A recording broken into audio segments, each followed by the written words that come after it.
Good evening and welcome to the Raw Feed. I'm Gary Franchi, and tonight we are streaming live to millions worldwide across YouTube, Rumble, and X as we dive into the stories the mainstream media doesn't want you to hear on this historic day 43 of President Trump reclaiming the White House. Now, before we begin, I want you to do something important. Pull out your phone and text the stream to 5 friends. That's how we bypass the algorithm that's trying to silence us. They don't want you to hear what we're about to tell you, but they can't stop person-to-person sharing. So text this link right now. So we've got an incredible lineup tonight, and we're going to start with some breaking news that just came in. President Trump and Zelensky are set to sign the Ukrainian mineral deal today, with Trump scheduled to announce it during his congressional address tonight. This is the art of the deal in action, folks, and we're finally getting our money back. After billions sent to Ukraine with nothing to show for it under conflict into commerce. Beyond this bombshell, we'll expose the truth about Trump's America, deep state corruption, the border security victories, and more details on Trump's upcoming historic address to Congress tonight. And here's what makes this show different. You're part of it. We'll be interacting with you in the comments live throughout the broadcast, putting your voices front and center where they belong. That's right. Now, right where they belong. And now for those watching, your super chats and your Rumble rants will be featured on screen between segments. That's right, your thoughts displayed for the world to see. We'll be reading them live. So if you want your voice amplified, that's how we do it. And super chats get priority. It's that simple. Now, I need to be direct with you. This is kind of raw, unfiltered reporting. Doesn't happen without your support. We are in a new studio right now in Washington, D.C., and we need to pay some bills. So there are links to donate in the description. We're fighting against a media establishment that wants to silence voices like ours, and your donations keep us on the air. It's that straightforward. And speaking of support, we have just launched our YouTube channel memberships with multiple tiers of perks. Join now to receive special acknowledgement in the live chat, exclusive access to the Next News team, because the link is in the description, and that's how you can support us. So tonight we're going to reveal how Trump's approval rating has skyrocketed to 54%, despite the mainstream media's desperate attempts to claim otherwise. We'll expose how Elon Musk has uncovered deep state corruption that will shock you to your core, and we'll tell you why Trump's tough stance with Zelensky has led to this historic mineral rights deal that benefits all Americans. We'll show you how President Trump has solved the border crisis in just 6 weeks, something Biden claimed was impossible without legislation. And we will preview Trump's historic address to Congress, featuring special guests whose stories will move the nation. But we won't just be telling you the news. We will be getting your reactions in real time. That is the power of the Raw Feed. No filters, no censorship, just raw truth and direct conversation with you, our viewers. And don't forget to check out our merch shop. It's linked down below, shop.nextnewsnetwork.com. Show the world where you get your news with exclusive Next News swag available in limited quantities. So stay right there. Don't touch that mouse or tap that screen. Don't close the window. We are about to expose the stories they don't want you to hear. And trust me, you don't want to miss what is coming next. The Raw Feed starts now. Let's welcome you to the show. Who do we have here tonight on the show? Let's check in on the chat. Where are we at here? Okay, going to our chat. We've got Cody and we've got Mike, Duty to Rebel. We've got Reflex Boxer. We've got Schlichterman over there on Rumble. We've got Die Netta Die also here. We've got, who else is in the house? We've got Simon Says, Nancy Pelosi's liver. Oh, I feel so bad about Nancy Pelosi's liver. And then we've also, you asked a question about, will I be at the speech tonight? Actually, I will not be attending directly. I've got something extra special planned, and, well, you're just going to have to wait and see. But make sure you are subscribed to this channel, and you will know when it happens. We got Cody Stein, Julie Henry, Easy Chair, Robin, Nitro Burp. Nice, Nitro Burp. Who else is in the house tonight? We've got D in Hawaii. Captain Kirk is here, finally. Yes, live long and prosper, Captain Kirk. We got J-Dogs, Raymond L. Tom B420 dropping $1.99. A rainbow clapper with the words behind the scenes. Oh, welcome. Yeah. Yeah. If you want to know behind the scenes, you have to become a member of the channel, and that's where you get all the behind the scenes access and, more intimate videos with me directly. Uh, not that kind of intimacy we're talking about here. I know where you were going with this. You guys, I don't know, your minds. We got Wired Up Retro. We got Tom Perry, Michael Rock. Who else is here? J Dogs, Reflex Boxer. Who else is in the house tonight? Mary B. Okay, the gang's all here. We're a little bit earlier than usual. Last night we were up pretty late, and you guys stuck through with us the whole night. It was amazing. We had J.R. Majewski here. He was weighing in with some excellent commentary on all of the things going on. Tomorrow night we're going to have two special guests in studio because Brandon Johnson, the mayor of Chicago, is going to be testifying before Congress. And of course, some folks from Chicago are going to be attending. I'm obviously from Illinois, so we're going to be covering that specific hearing, and we're going to get some very unique commentary from some of those folks who are just fed up with Brandon Johnson and the way he's treating the people of Chicago. So we got a very special show lined up, and of course, Mr. Reagan, Chris Coles, will be joining us. He's going to talk to us about his new video that he has just dropped on his YouTube channel. Make sure you go and watch it. I haven't seen it yet. I'm going to show it to you guys tomorrow night, and I'll get you my absolute fresh take on it when we present it with Mr. Reagan here to give us some behind-the-scenes stories about how he comes up with these amazing videos. And if you need to subscribe to Mr. Reagan's channel. Chris Coles, good friend of mine, he's here in the swamp as well. And we're just doing everything we can to keep the America First agenda on track and moving forward, because the Trump train never stops. And this Trump train right now in this administration is moving at a breakneck speed. So we're going to keep on going on. So let's get into our first topic of the night, because I want to make sure that we get all the news. I could sit here and chat all day long, but we do have news to get to, and I want to make sure we cover all the bases. So let's get into our first topic of the night. Let me just open up my control center here so I can also see what you guys are saying on the other window, and I can keep track of all the super chats that come in and how many new members we have in real time. Okay. Good evening, Patriots. Tonight we begin with what can only be described as the greatest American comeback story of our lifetime. President Trump's approval rating has surged to an astonishing 54%, despite the mainstream media's relentless attempts to tear him down. The numbers don't lie, folks. Taiwan's semiconductor industry is investing a staggering $100 billion in American manufacturing.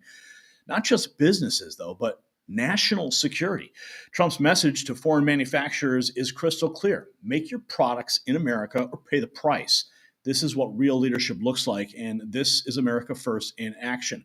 And as we step into 2025, one thing is clear: de-dollarization is accelerating. China and other BRICS nations are scared of President Trump, making them determined to reduce dependence on the U.S. dollar. Their secret weapon? Gold. China resumed buying gold, and they underreported their buys. They recognize its global value and ability to withstand economic shocks. Gold is tangible, reliable, and immune to economic manipulation. And China wants to be prepared. They just don't want it known. And in a world of shifting economic power, gold is your personal hedge against uncertainty. In Noble Gold Investments, they can help secure your financial future. Visit the link in the description, nextnewsgold.com, or call that number on the screen, 877-646-5347. And with a qualified account, you'll receive 10 silver American Eagle coins. We thank Next News Gold and Noble Gold Investments for supporting this show. All right, let's get into our first topic. We just got this in. This was just a few hours ago. We're learning that the newly confirmed Secretary of Education, Linda McMahon, within minutes of being confirmed, launches the final mission of the Department of Education. I never thought I'd be reading these words, but here we are.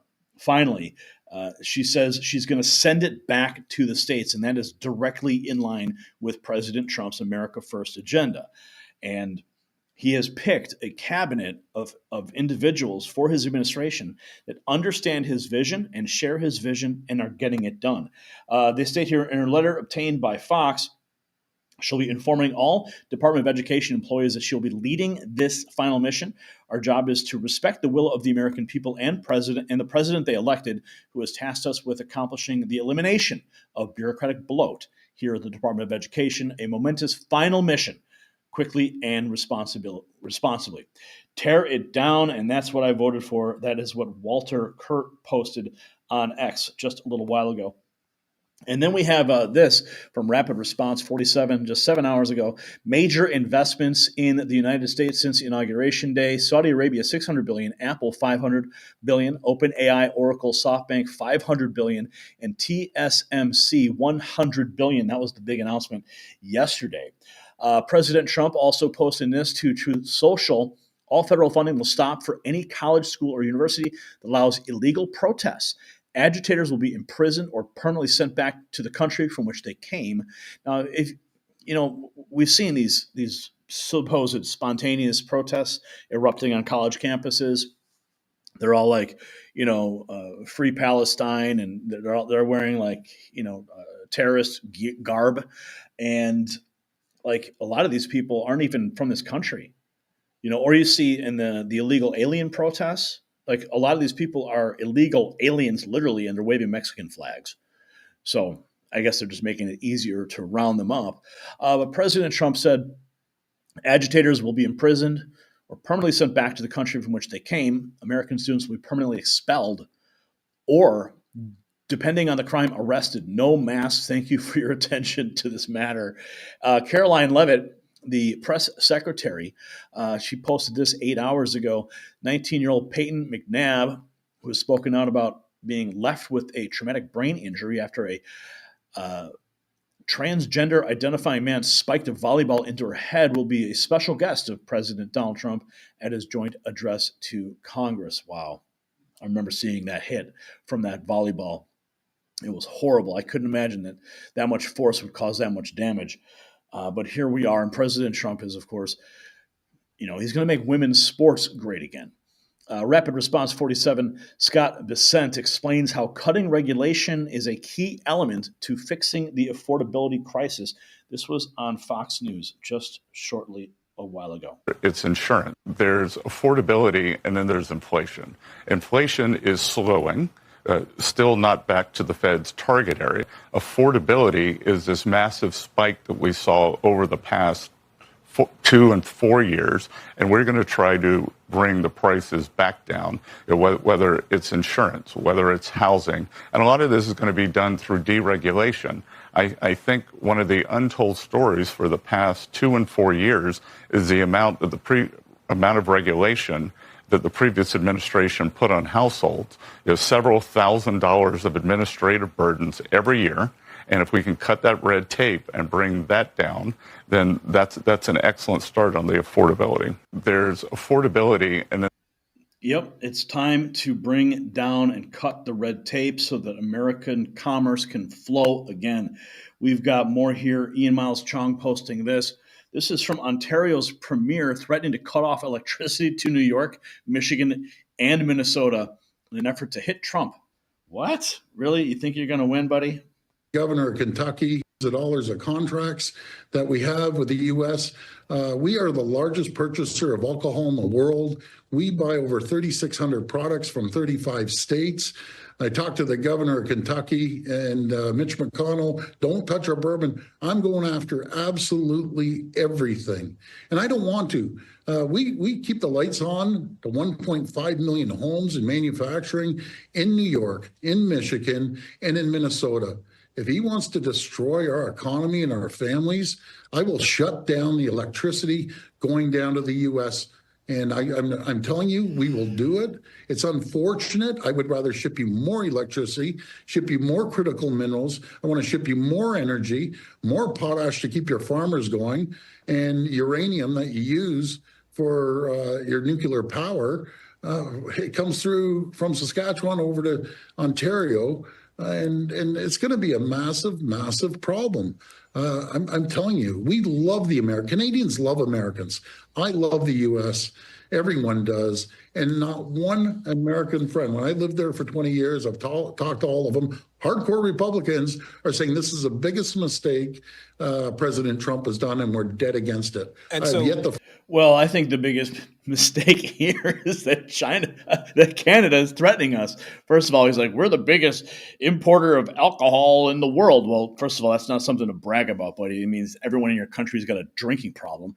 And then for him to say, well, we're going to cut off electricity. Well, I guess thank you for revealing the blind spot there. Now we can fix it. We can amp up our own energy production here, and you can do whatever you want. All right. You guys will finally be sober, and we will have electricity that's not dependent upon you. So you guys can keep playing, and we're going to keep raising the stakes. Canada, you don't stand a chance, and I don't think you should be, throwing stones here in the United States. I mean, you can always become the 51st state. I mean, that would solve a lot of problems.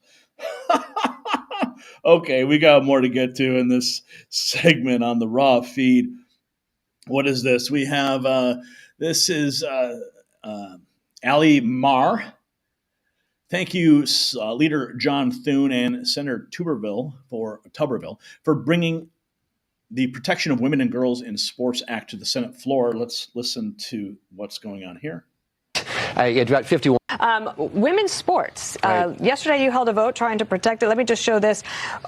This is a New York Times poll on whether trans female athletes should be allowed to compete in women's sports. Should not be allowed, 79%. You hold this vote last night, and it doesn't pass. Why? Well, because we didn't get a single Democrat. It got 51 votes on the floor of the Senate. It got every Republican who was there and voting. And I think what it tells you is the Democrats haven't gotten the message from the last election. I mean, this is a no-brainer. I said this on the floor last night. I had a finance professor in graduate business school who used to say there are some things that are just intuitively obvious. It is intuitively obvious to the American people that biological boys shouldn't be playing girls' sports. And that's why it's an 80% issue. And so the Democrats I don't know why they seem invested in defending this narrow issue, an issue that is clearly out of step with the American people, and frankly, from every perspective, just wrong. Bob Casey, the former senator from Pennsylvania, I would argue one of the reasons that he struggled to beat Dave McCormick and he ultimately lost is because of this issue. And Dave McCormick had a very strong ad. Of course, Trump had a very strong ad protecting girls and women's sports. John Ossoff of Georgia is a senator. He's up for re-election in 2026. Is this an issue that you guys will try to pound? Sure. I mean, I think this is an issue that every Democrat is going to have to defend. And you mentioned the impact that it had in Pennsylvania. The president moved forward with an executive order. This bill last night, it was Senator Tuberville's bill, Coach Tuberville's bill, was designed to codify that, to make it permanent. And but either way, the Democrats are out of step with the American people. And just as importantly, I mean, this is just wrong. Title IX was designed to give women an opportunity to compete, get college scholarships, all those things. This completely steps on that in a way that undermines girls' sports. I joked in the commercial break that you should have a test vote to eliminate Title IX, because if they're not going to defend it, why do we even have it? That's what let me also ask you this. So the Democrats blocking the bill. We've also got this. Man of memes. Oh, looks like someone's spitting some truth bombs. Oh, this is a great clip. If you actually guy just yelled in the street, Trump 2024. What makes you love Donald Trump? If you're truly a patriotic American, how could you not love Donald Trump? If you actually are somebody that does your research and your due diligence as opposed to being pushed by somebody else's propagandist talking points, how could you hate Donald Trump? He's the most popular businessman in American history. If you wanted a movie to be popular throughout all of before 2016, who has the most cameos? I find it funny that as soon as he became a Republican, he became racist. But name me that racist that won an NAACP award. I'll wait. Didn't we have peace around the world when Trump was in office? Why are we in war right now? Oh, and for that daggone bill y'all want to keep talking about the border? Well, y'all okay with the administration giving $60 billion to Ukraine so they can put 1,500 at the border? Here's something else deeper for you to think about. Didn't they leave millions and millions of guns in Afghanistan unguarded and unattended and left the country? Directly after that, Xi Jinping and Putin came down and gave them legitimacy. Well, what happens after that? Oh, didn't Biden give Putin access to a gas pipeline. And then directly after that, he went to war with Ukraine. And then was it a coincidence that one of our basketball stars got locked up in Russia, and we traded her for Victor Boot? So we traded the Lord of War for Brittany Griner with a whole bunch of unattended guns in Afghanistan. That's what you voted for. That's better than Trump. You need to wake up, bro. You need to wake up. And people are certainly doing that. We've got more. This is from Mario Naval. Trump approval rises to 54% despite media claims of slipping ratings. President Trump's approval rating climbed to 54%, up from 53 in early February. Numbers show strong support across demographics, particularly from men, 57%, and Republicans, 89%. And they got some more stunning stats here. Black voter approval jumped 49%, while Democrat support also rose to 22%. Even Hispanic approval ticked upward to 41%. JL Partners notes that other pollsters showing declines likely reflect non-responsive bias as Democrats avoid polls, not actual opinion shifts. And we've got this here. Successful and prosperous nation. We have a businessman running the country. Investments in the U.S. under Trump. It is huge. A $14.1 billion bid from Nippon Steel, $20 billion from Hussein Sajwani, $50 billion over 4 years from Apple, $500 billion over 4 years from Apple, $500 billion from Stargate, $600 billion from Saudi Arabia, and $100 billion from Taiwan Semiconductor. And we've got more. What do we have here? This is a Fox hit from 24 hours ago. It takes absolute courage or complete stupidity to go on live TV. Well, let's see what they're saying here. Cameraman. In other words, he said he's the president of the United States is a coward who is Vladimir Putin's puppet. And the vice president of the United States is a pogue and a coward who is Donald Trump's puppet. Yeah, it's pretty, you said former Marine, and usually as a Marine we say, hey, listen, we're not former Marines, once Marine, always Marine, we formerly active duty, and it's a point of pride for us. We carry that, it's on my collar every time I come on this network. What bothers me so much about the way Seth Moulton handled this, number one, pogue is a very intentional word. It means person other than grunt. So what Seth Moulton is saying, he said in 2014, actually, just about a year ago, he said that J.D. Vance described him. He said that he was a combat Marine, and he goes, actually a combat cameraman. In other words, he said he's a Marine Corps veteran. He says, combat cameraman or a combat journalist. And so what he's trying to do is trying to denigrate J.D. Vance's service. But to sit there and call him a pogue, person other than grunt, maybe he doesn't understand this. Seth Moulton, I'm a pogue. I'm a person other than grunt. I wasn't infantry. I hope that my service doesn't come across as cowardly to you. I hope that you respect my service. You served with Brian Mast. He's a pogue. He wasn't a grunt. He lost his legs. I watched Brian Mast recover with his hands sewn to his stomach. So I don't know. It's a very intentional word. Up until World War II, it was used to describe homosexuals. So maybe he's a historian and he's trying to be trying to attack him in that way. I don't know. But Seth Moulton needs to understand that every female Marine that served in combat, was injured in combat, or killed in combat prior to 2012 was a pogue. They were a person other than a grunt. And it just bothers me that we have a Marine Corps officer in Congress, regardless of what his policy positions are, that doesn't have the honor, the courage, the commitment, the integrity to sit there and take issue with J.D. Vance's policy position, take issue with the outcome that may come from the policies that he and President Trump make. You can't find an intellectual argument to tell the American people why they're wrong. You have to call them stupid names like pogue and coward. I would never call Seth Moulton a coward because it takes absolute courage or complete stupidity to go on live TV as a Marine Corps officer and call another enlisted Marine who's risen to vice president a pogue and a coward. That takes some sort of absolute stupidity or courage. I don't know, but I wouldn't call him a coward. And to call J.D. Vance a coward and to try to denigrate his service that way, it blows my mind. Yeah, I mean, that's what they're doing. They're just resorting to ad hominems because they don't have an actual argument to counter President Trump's peace program for Ukraine. Oh, they're just going to call him Putin's puppet, and they're going to insult J.D. Vance. It's ridiculous. And then the Putin puppet thing is old. It's worn out. We've heard it a million times. They need to change their talking points at least because it doesn't work anymore.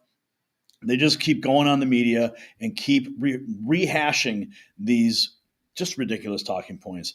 After decades of reliance on the U.S., is it time for Europe to rethink its alliance? What is this?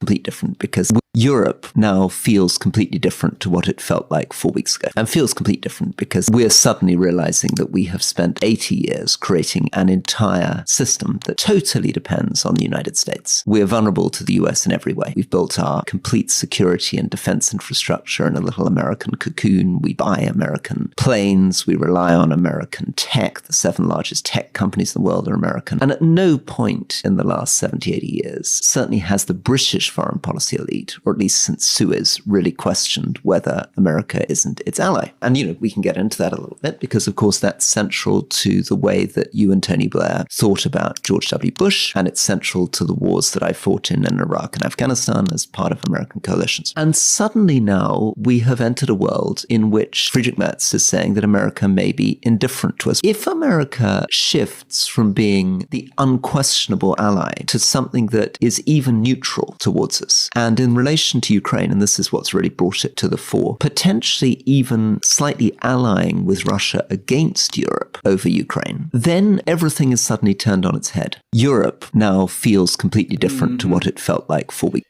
Well, that's simply because President Trump he's putting America first. Okay, let's just be very clear about that. And it's not our fault that you guys over there in Europe got really lazy and let America do all the heavy lifting. You mentioned all of our tech companies. You mentioned, the war coalitions and all these things. Well, we're the ones doing the heavy lifting. You guys are just there coming along for the ride. I mean, you're not even paying your NATO bills. All right. So don't sit there and complain. Yeah, do something about it. Get off your ass and fix your country, fix your continent, and be more reliant upon yourself. I mean, that's what America needs to do. America needs to be first and center, and that's what we care about here. And we hope you guys can go do the same thing, and we can all rise together. But having one, what are you guys, just a vassal welfare continent? No, thank you. We don't need that. We got enough welfare problems here in the United States. Let's keep going. We got some more to dig into, and let's take a look at this was the Commerce Secretary, Howard Lutnick, talking about Canada and their national sales tax on CNBC. Let's listen. His arsenal. Remember, the process in America for tariffs is that the president launched a study, and those are the rules of tariffs in America. And that study is finished on April 2nd. So on April 2nd, the president will have all the tools in his arsenal that he wants to do to reset tariffs. So he will be addressing all of those products in Canada. The fact that Canada has a national sales tax. Another way to say it is a national tariff on our products. And we sell, they import from us very little, and we export, and they export to us huge amounts. So the idea is that's going to be reset, but that starts April 2nd. Now we just, people say, oh, it's only a small amount of opioids. They're only killing 75,000 Americans. You shouldn't worry about that. I mean, the president is not going to take that laying down. Okay, he's not.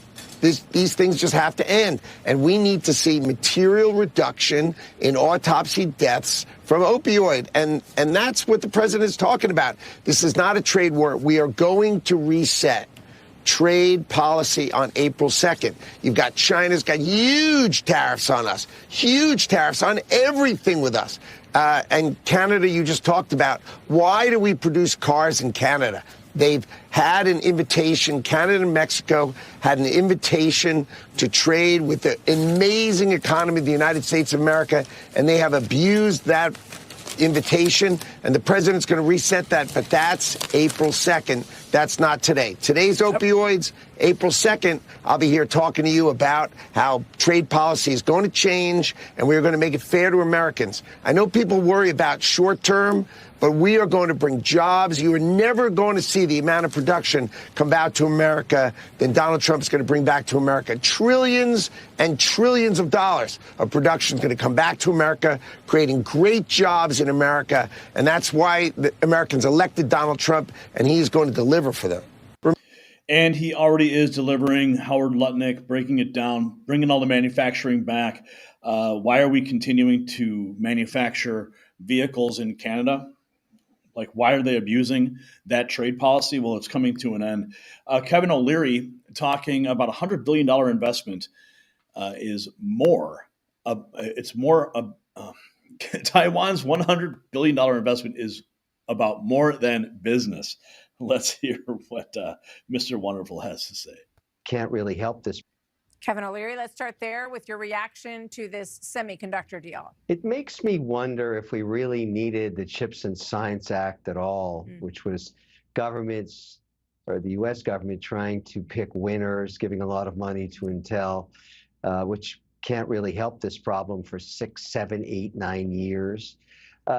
This Taiwan semi deal is about geopolitical risk. We all know that if the Chinese invade Taiwan, you're not getting a light bulb on in your microwave because they make all the chips for everything right now. So that offsets that problem. Number two, it's definitely a win in the Trump column for his policy, which has gone way beyond Mexico and Canada. It's everywhere now. Trade and tariffs as a weapon is trying to reset all the tariff schedules that came on during the Second World War in practically every country. It's gone to Britain and all over Europe, Canada, Mexico, England, you name it. It's part of a giant negotiation. So every time you get an announcement like this, it's a win. You can point, if you're in the administration and you're Trump, you say, look, I started this. It's been a bumpy road. Yeah, people are freaking out everywhere. But look at this. Over $100 billion coming right back into the U.S. because of my policy. I don't see any downside for Trump on this one. Kevin O'Leary, let's start there. No downside at all. But I do love his I love his attire as he's live there on Fox and he's wearing his flip-flops and his pajama bottoms. How nice is that? Of course, very wonderful. Mr. Wonderful right there, breaking down the beauty of having all this money shooting back into the United States now that Donald Trump is back in the White House. It is, it's amazing to watch all this stuff going down. What's this? This is from Piers Morgan. I trust Vladimir Putin more than I do media coverage of Trump's relationship with him. Oh, wow. That's a brutal indictment. I think this is Clay Travis. Legacy media. Let's think about the interpersonal relationship between Donald Trump and Vladimir Putin, right? These guys have to talk, they have to meet. If you are Trump and you had to choose, who do you trust more? Vladimir Putin or the left-wing legacy media that accused you of only winning the 2016 election because Russia bought $100,000 or so in Facebook ads, and they alleged that you were somehow a Manchurian candidate for Russia, and you knew that none of that was true, and all of the Steele dossier came out, and the Wait a second. I mean, the only Manchurian candidate was Joe Biden. All right, he was Obama's puppet. So let's get real here. Whenever they bring up that whole Putin, Trump is a puppet of Putin. It's such a tired talking point. They're going to keep running with it for the next 4 years, I'm sure. But I mean, at the end of the day, we need to have honest trade with every nation in this world. Because isn't trade better than trading bullets? I think you and I can agree on that. Okay. Let's continue. This is Clay Travis. They covered you sometimes, and again, I'm kind of diving into the psychology here, but I do think it's important. Sometimes even when you don't have a great relationship, when people have lied about your relationship and you know it to be untrue, that can lead to you trusting each other more. And I'll be honest with you, and you can clip this and people are going to go crazy. I trust Vladimir Putin more than I do the media coverage of Trump's relationship with Vladimir Putin in the United States in 2016, 2017, 2018. That doesn't mean I think Vladimir Putin is a great guy or that I in some way believe that he should have invaded Ukraine. He never should have. But remember, he didn't invade while Trump was president. As soon as Trump was gone, he suddenly did. That suggests to me that he actually respects Trump and what Trump might do and feared that more than he did Joe Biden. And that mutual respect means that I think we could get a solution here. Wow. Yeah, I certainly I trust Putin more than I trust the mainstream media, and that's exactly why we do this show. And speaking of puppets, we've got something here. This is going viral right now. You're going to love this. All right. There is a video that is circulating online right now, and it is hilarious. Okay. So I'm going to play this for you. We're going to watch it together. I actually haven't seen it yet. I want to get a fresh take with you, but it's going viral, and there's something weird about it. And rent. When I win, I will immediately bring prices down starting on day one. That ain't true. That's what you just saw. Since day one of Donald Trump's presidency, prices are up, not down. Inflation is getting worse. Prices of groceries, gas, housing, and rent, and even eggs. Costs are all getting more expensive. Meanwhile, Donald Trump has done nothing to lower costs for you. Instead, he pardons violent criminals that beat police officers in the Capitol on January 6th. He's letting Elon Musk take a chainsaw to vital government programs. And he's giving him access to Americans' most sensitive data: Social Security numbers, tax returns, and healthcare records. He has fired thousands of essential government workers, people who are actually working to make the government more efficient. Why is he doing this? Trump, Musk, and Republicans are taking services away from you in order to make room for tax cuts for billionaires like them. The Republican plan is simple. Families lose and billionaires win. And that's the truth. When I win, I will immediately bring prices down. I mean, obviously, everything that he said there was a manufactured talking point that's designed to infuriate their base. Well, it turns out that he wasn't the only one who said this.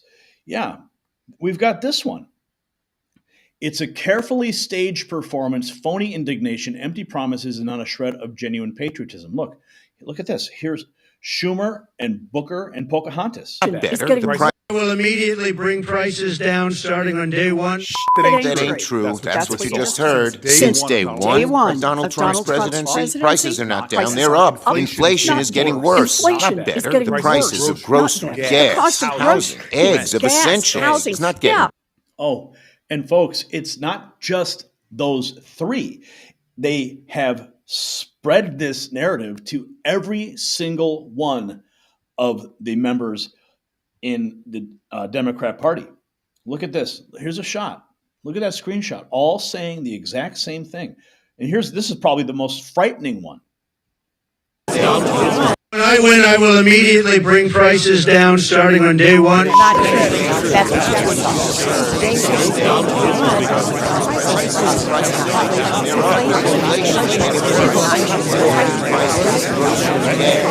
I mean, look at them all go. One after another. Just spewing the same talking points. And if you ask me, this is an act of desperation. Now, this is obviously a coordinated effort. I mean, it's clear to see this is a coordinated effort. They knew that people like myself would stumble upon this and recognize it for what it is, as a propaganda push. And it's really a poor attempt at creating a viral meme. And in fact, what they've done, it's backfired because they are the meme themselves. Okay, they have only proved that they all read from the same song sheet.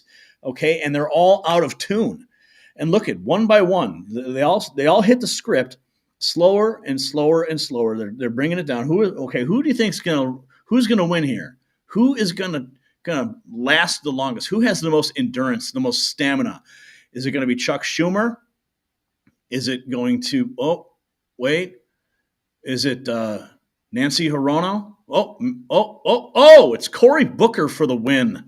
Cory Booker, he didn't win anything. He was the slowest reader. Let's just put it that way, okay? It takes him a longer time to process information when he's reading it off a teleprompter.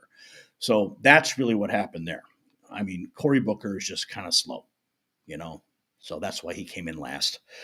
folks. But we're not coming in last. America is coming in first. And the media elite want you to believe America's best days are behind us. They want you to think our manufacturing base is gone forever, that our economic dominance is a relic of the past. But what we're seeing is exactly the opposite. Manufacturing is roaring back. Energy independence is being restored. American workers are finding dignity again. The experts say that these jobs were never coming back. Trump's proving them all wrong again. Taiwan's investment is just the beginning, but here's the question that keeps liberal elites up at night. If Trump can achieve this much in just 43 days, what will America look like after 4 years? Drop a comment below. And get your Next News swag at shop.nextnewsnetwork.com. All right. We have got more news. I think I saw some super chats come through. Wasn't that wild, seeing like all those people on the same song sheet propaganda? It was really a failed attempt to meme. But Cory Booker, sadly, just the slowest guy in the room. Okay, let's see what we have here. Okay, so we have what's up? Tom before 20, and then we have Miss Thesiophile.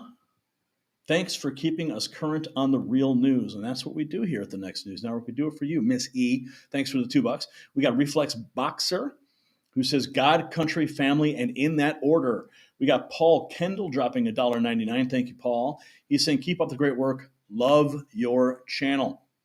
Cody Stein has just become a member. Welcome to the family, Cody. Now you can have access to the behind-the-scenes videos that no one else has ever seen. And then we got MRO Lavon, not my soldiers, Georgia Miloni, not my soldiers. Is that what she said? Yeah. Is she talking about not sending her soldiers to Ukraine? Well, I hope so. Okay, let's continue. We got more news to get to in the raw feed today, live from the swamp, the heart of the swamp, in fact.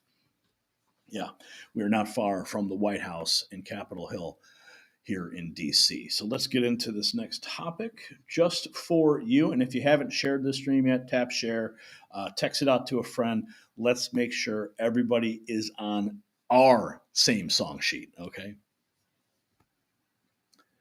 Ladies and gentlemen, what we're witnessing is unprecedented. President Trump and Elon Musk are systematically dismantling the corrupt deep state apparatus that's been draining American taxpayers for decades. Musk has uncovered disturbing paper trails linking USAID's Project Predict to bioweapon development in Ukraine.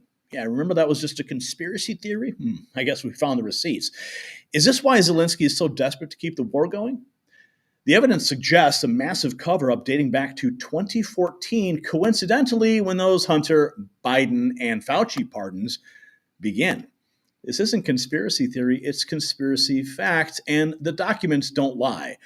Now, the deep state doesn't want you knowing about their corruption, and they certainly don't want you knowing about this anti-aging secret.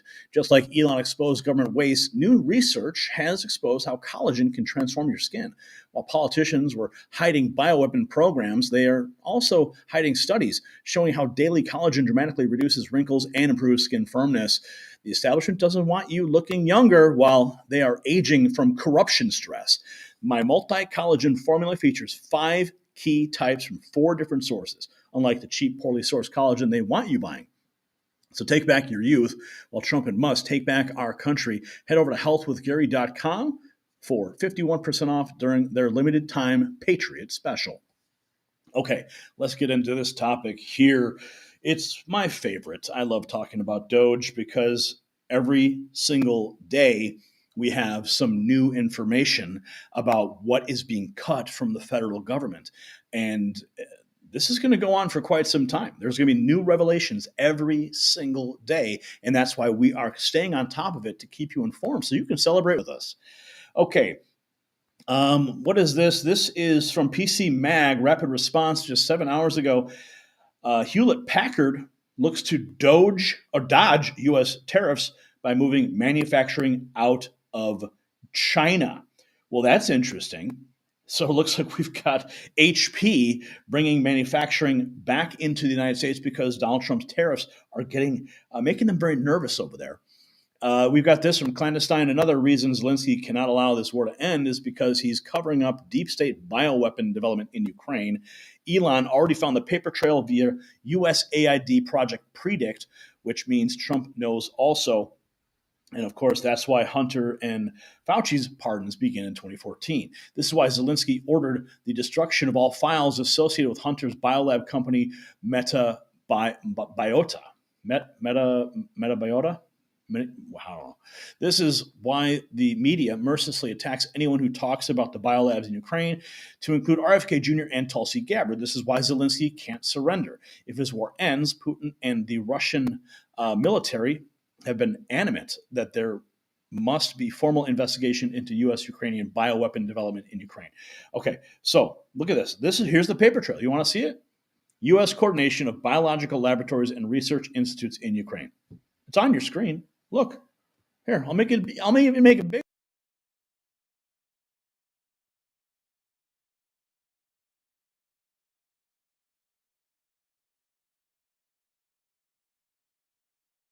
I guess you can't hear me on this shot. Okay, so we've got, let me take a closer look here. We've got the organizations, we've got Department of State, U.S. Department of Defense, Ministry of Agriculture, Center for Disease Control, U.S. Department of Defense Threat Reduction Agency, the CIA, International Development Agency, that's USAID, Walter Reed Army Research. Just follow it. Just follow the number, and you can follow the lines. You can see where it all goes. Yep, right to Ukraine. So the receipts are there on the screen. Pause it if you want to, and zoom in, because we're breaking it down for you. We got some more here. This is from Carly Bonet. For leading on this No Tax Dollars for Terrorists Act. It's ridiculous that we have to even be here and bring this up for a vote, but the entrenched warmonger establishment does not abide by common sense. Recently, we learned what many of us had already known, and that is that billions of American taxpayer dollars were being funneled to spread anti-American sentiment across the world and fund terrorism.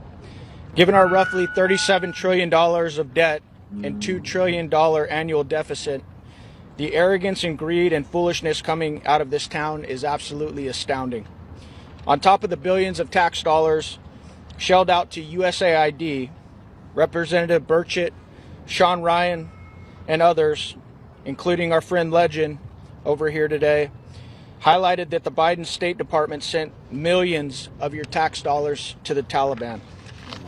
As someone who has served our nation overseas and fought to defend liberties and freedoms that we cherish, it's disgraceful that the Biden administration sent our resources to our enemies on the battlefield. People often say that the United States funds both sides of every conflict. Under the Biden administration, those assertions are absolutely true. Wow.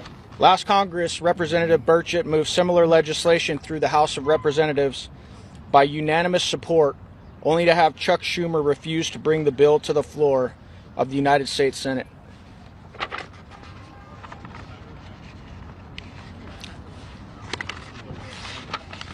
If that isn't betrayal, guys, I really don't know what is. Fortunately, the American people spoke loud and clear last November and rejected the modern-day Democrat Party. With Republican control of the House and the Senate and the executive, we have a unique opportunity to terminate this once and for all. I'm proud to be a part of this effort, and I look forward to getting this to President Trump's desk as soon as possible. Let's go, my friends. That's what we need. Republican lawmakers promoting the No Tax Dollars for Terrorists Act. I mean, that's what the lower third, that's what the Chiron says on Forbes Breaking News. Think about just the lunacy of that alone. Okay? We have to have a law. Congress has to pass a bill so that we don't fund terrorists. That's how bad it's gotten. But at least we can follow the paper trail and we can cut it off. Finally. Holy cow, man. This is just out of control. But I'm thankful that we're finally getting down to the bottom of it.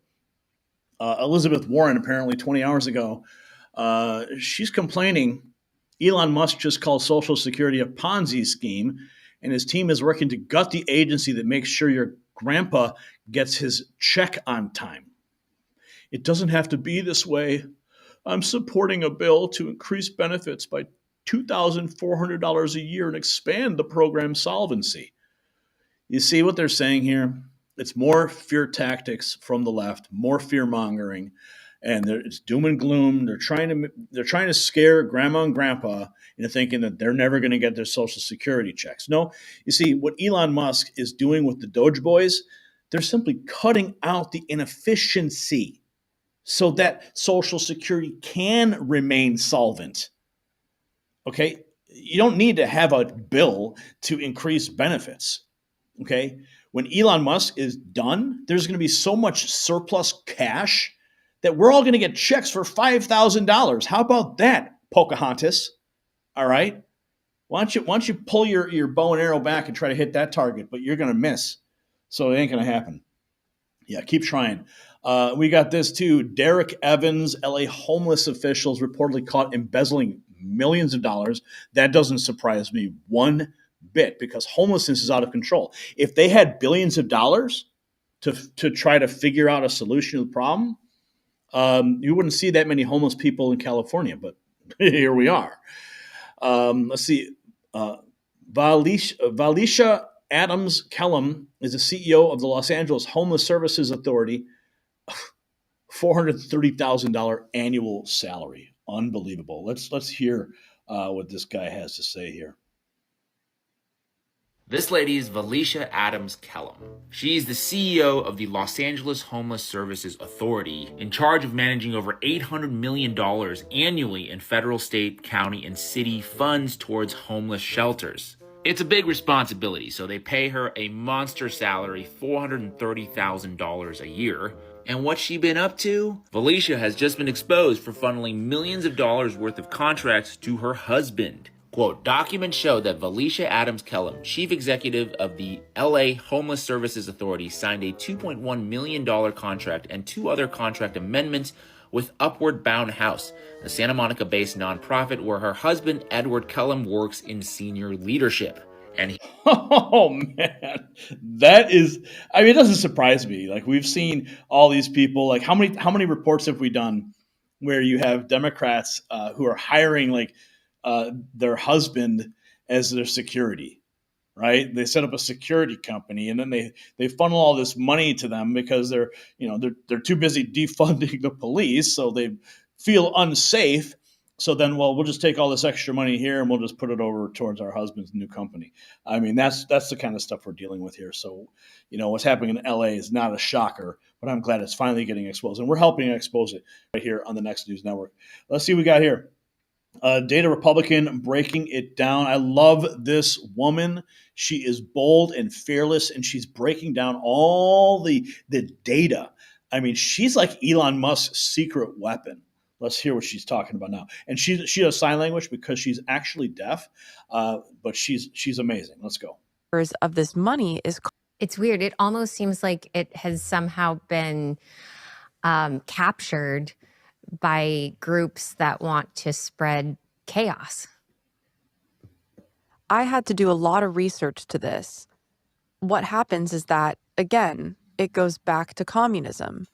In 1983, we made an NGO called the National Endowment for Democracy, and it had both Republicans and Democrats involved.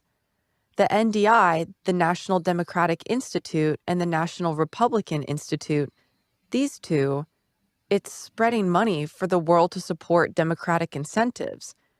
But what they're actually doing is not super clear now. A lot of USAID money actually goes into different entities. The interesting thing is, though, one of the biggest USAID receivers of this money is called CEPPS, CEPS, the Consortium for Elections and Political Process Strengthening. But they have a lot of USA money going into there. Billions into CEPS. It's in the form of small awards like development in Venezuela, in Georgia. So it has these labels for helping to develop smaller countries. But in reality, CEPPS, CEPS, is one big pot. And so a certain percentage goes to the Republicans, the IRI, and a certain percentage goes to the Democrats, the NDI, and then another group, the International Foundation for Election Systems, the IFES. Wow. Then, Okay. Before we go further, I mean, did you even know that all these different little groups existed? I mean, I had no idea. But this is how they're spreading the money around. Unreal. these three groups also separately receive their own USAID money. They receive double USAID money, first from SEPs, then from USAID directly. Then if you want to back up the NED, the National Endowment for Democracy, that one accepts money from the Department of State. Then they also give money back to the NDI and to the Republicans, and they also finance Internews Network. I'm sorry, it's so hard to explain because it's so complicated. This is my first interview. I was just going... Wow, unbelievable. The intricate web of all this money and where it's going. Finally, we're getting to the bottom of it. Here we have, this is the People's Audit posting this. I keep seeing more and more posts about, I wish DOGE would come to my country or state. Well, they will have their hands full for the next year just trying to wrestle the monster we have at the federal level. So this quick video was put together to help people get started looking into what is happening in their own state, in their countries. I'm hearing that too. Like in the chat, in the comments, people who watch this show all over the world, they're like, please send DOGE here. Well, when I'll bet you this, that when DOGE is done cutting all the waste here, that team is still going to exist. All they have to do is maybe train some more folks and clone it, or move that team to another country or a state. And I'm sure there's going to be a lot of people who would welcome that, except for those who are milking those states and those countries. Let's take a listen to this. Oh, this is like 16 minutes long. We're not going to play the whole thing, but let's listen to some of it.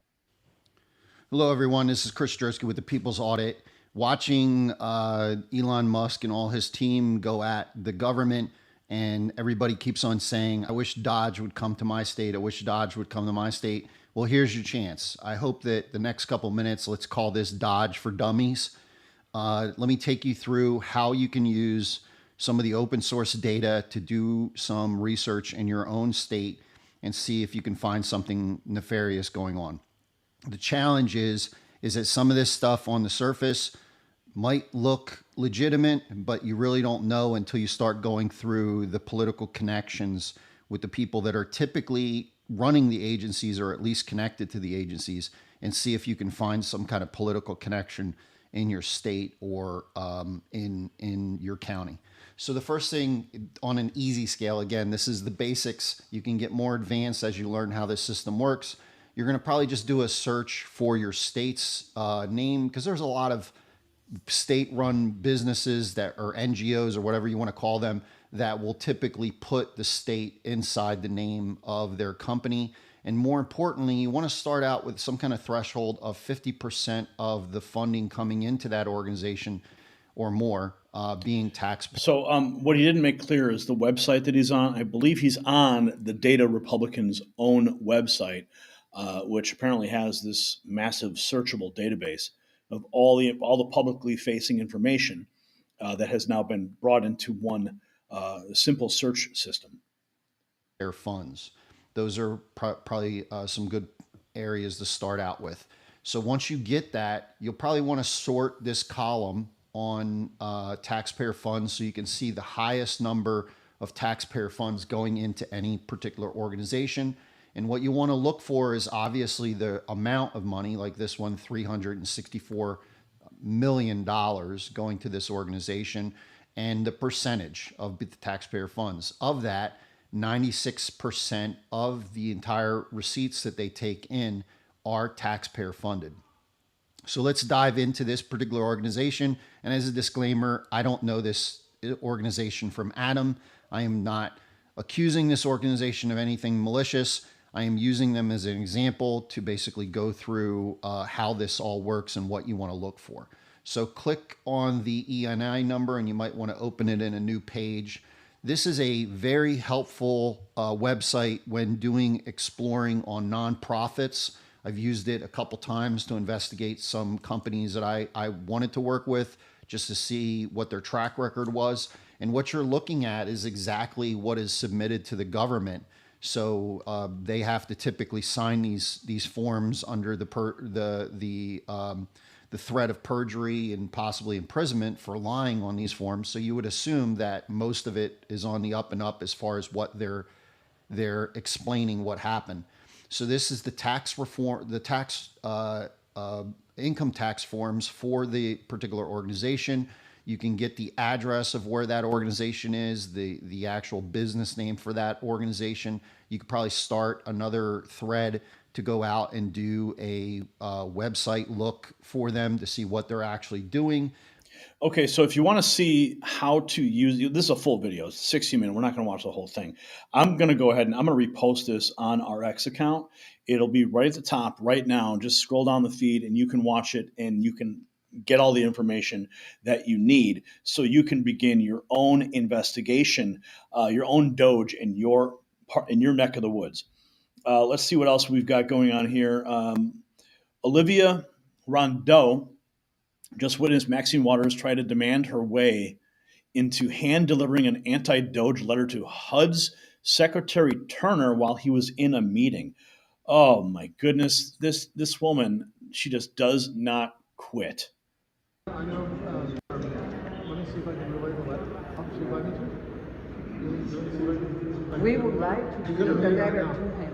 The really group that, this is the chair, ranking member, we deal with all the other issues. That's all. This is not like. Yeah, we understand. Some renegade group trying to come in and steal the civil. I know who you are.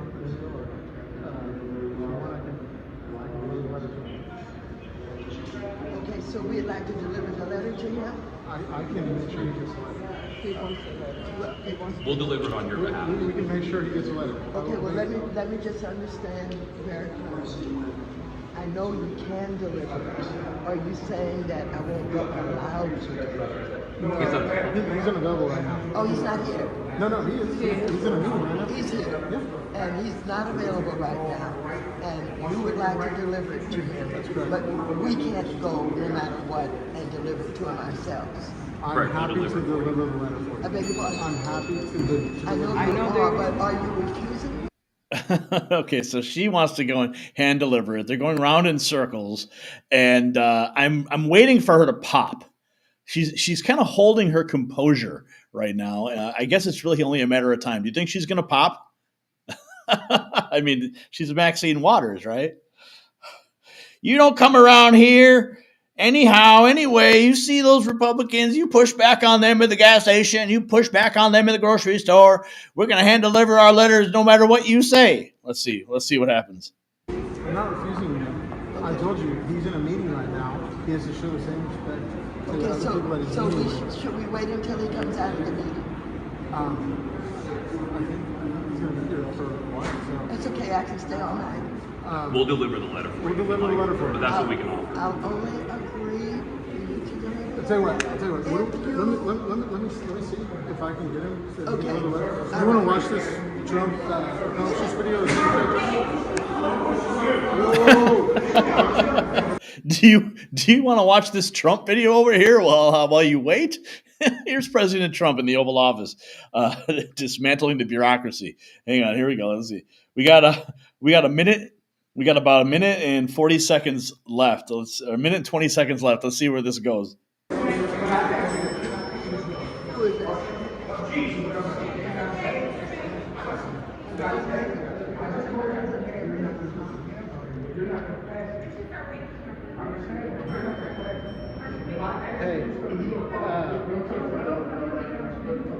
Yeah, so people can be physically alive.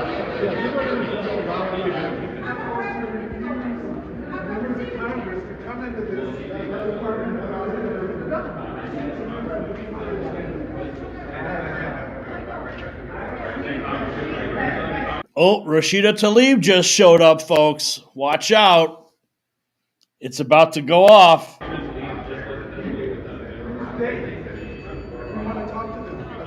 Please let them in, please.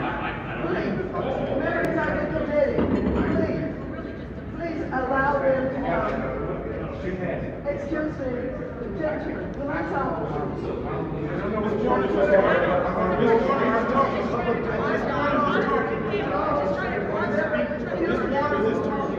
Please allow the members of the committee peacefully repeat what we're not. Is that AOC out there too? You can't come without the vote. You have to go somewhere. You have to go somewhere. I haven't pressed pause. I cleared it. Oh, wow. And it cuts off. You know, my hat's off to Maxine Waters for this video. She held her composure pretty well. You know, I'm used to her like getting into people's faces and screaming, but you know, she just wants to deliver the letter. Why don't you just hand the letter to the guys? He'll get it. See, this is all political theater. They knew the cameras were rolling. They wanted to make a scene, and they wanted to force their way in so that they could hand deliver this and then berate him on camera. Well, they didn't get that. So these security guys or these aides really held their ground, and I'm happy that they did. I'm sure the letter was eventually delivered, though. Let's continue. What's going on here? We got DOGE for Dummies. Just in, DOGE canceled 15 hours ago. Libs of TikTok reports DOGE canceled 297 DEI-related contracts totaling over $1.4 billion. $1.4 billion. This just in. And you can see some of these from the Department of Education, Energy, Health and Human Services, Homeland Security, Labor, State, Interior, Transportation, Treasury, Veteran Affairs, Environmental Protection Agency, the GSA, HUD, Institute of Museum and Library Services, Intelligence Community Management Account, the Marine Mammal Commission. How many did they have? They had a $600,000 contract. The Marine Mammal Commission had a DEI contract, $609,000 value. National Gallery of Art. I didn't know that marine mammals had to have DEI training. Like, this is the lunacy we're at here, folks. National Labor Relations Board, National Science Foundation, Nuclear Regulatory Commission.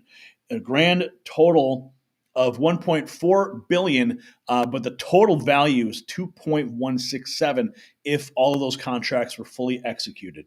Holy cow, folks. That is amazing. Oh, I think I just saw AOC. Speaking of AOC, looks like she's having a little temper tantrum in Congress. What is this? AOC, this is actually posted by the Democrats 24 hours ago.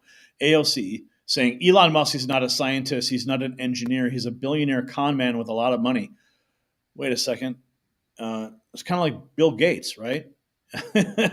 He's not a scientist. He's not an engineer. He's a billionaire. But of course, everyone takes his medical advice. Let's listen to what AOC is complaining about. Engineering devices. DOGE did not exist 2 years ago. 19-year-olds were not raiding the Treasury 2 years ago. People who have no idea with medical background have not been hauling in and creating kangaroo courts for scientists to dismiss them 2 years ago. That started happening now. Elon Musk is not a scientist. He is not an engineer. He is a billionaire con man with a lot of money.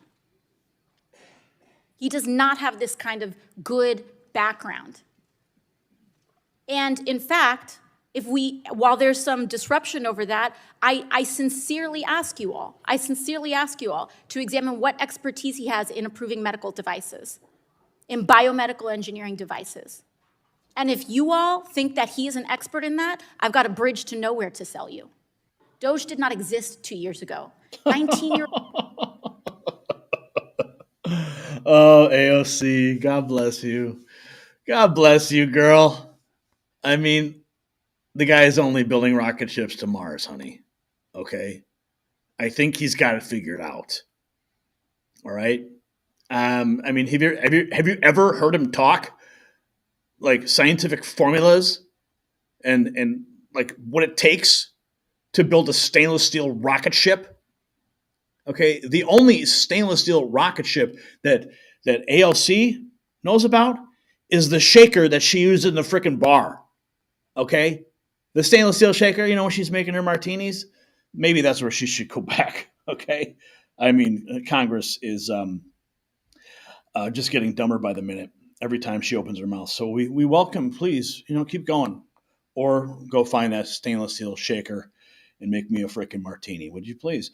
DOGE exposes a $215 million migrant shelter scam in Texas. Whoa. Oh, I think we covered this yesterday, but did you guys hear about this? Efficiency, or DOGE, has Elon Musk's Department of Government Efficiency, or DOGE, has targeted a nonprofit based here in San Antonio, saying its contract for $215 million a year is canceled. News 4 San Antonio I-Team Waste Watch reporter Jay Avila has this story live from the Content Center.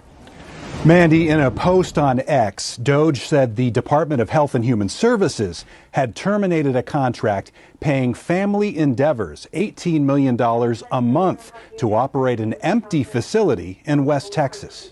The organization is also known as Endeavors, and you may have seen its administrative headquarters and wellness center on De Zavala Road, where it has a cluster of buildings and storefronts. There's your storefront. Completely papered over windows, getting $18 million a month. Now, they said that they were maintaining readiness. They were keeping these storefronts so they could maintain in case there was a massive influx. Yeah, to hold empty buildings and just fleece the American people. But folks, the bioweapon scandal is really just the tip of the iceberg. Musk Department of Government Efficiency has canceled 297 DEI contracts worth over $1.4 billion. That's your money. Meanwhile, that Texas migrant facility raking in $18 million a month while sitting empty until DOGE exposed it. LA homeless officials were caught embezzling millions with salaries of $430,000 annually. The swamp creatures are finally being dragged into the sunlight. And the question is, how deep does this corruption go? And is the American public ready for the full truth about who has been profiting from their suffering? I think we all deserve to know. And drop a comment with your thoughts. And make sure you check out our MAGA Avengers collection available at shop.nextnewsnetwork.com. If you look there in that picture, you can see that's Elon Musk and Ron Paul, because, Ron Paul is working alongside. He's telling them where to cut, where to go. And you can get your Next News Network hat, MAGA Avengers hat, sport the gear, and show the world where you stand with real news. All right, folks, where are we at here? No super chats to speak of. We'll check in on the main chat real quick. And while we're checking in on the main chat, I'm just going to go ahead and pin the X post of this stream. If you are not following us on X, then you need to do that.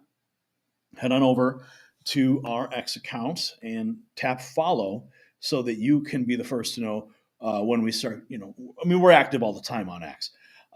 So right now we've got, okay, there is the post. I'm going to go ahead and pin this to the profile so everybody can see it.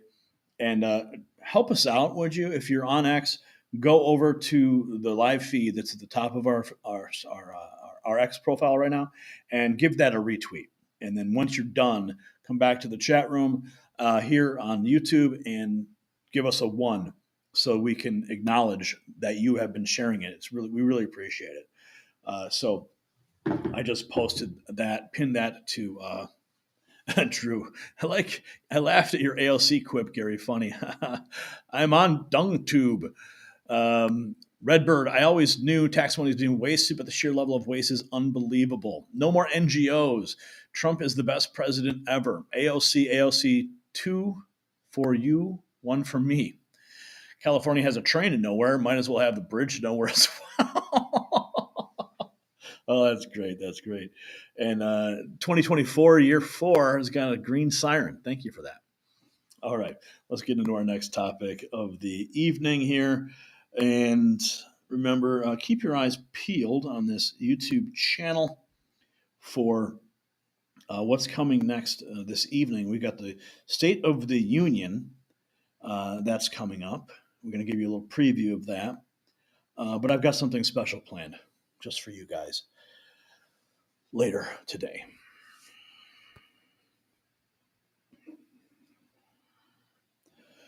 Let's see.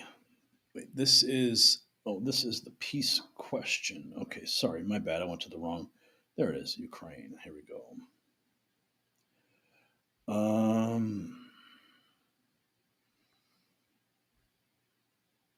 Oh, wait a minute here. Todd, are you there? I need this that post from the announcement, that breaking news announcement. I need that posted to the top of the link of the bookmarks here. If you could get that in quickly. I'm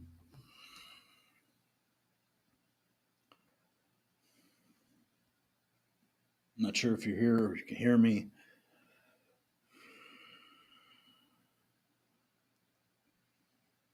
One second, folks. Yeah, my buddy, the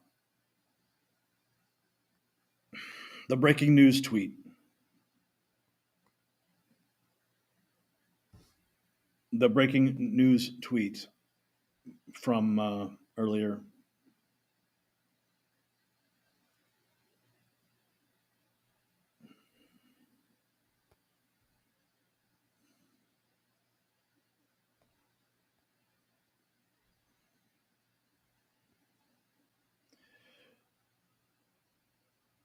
This one here. I'm going to send it to you in Discord.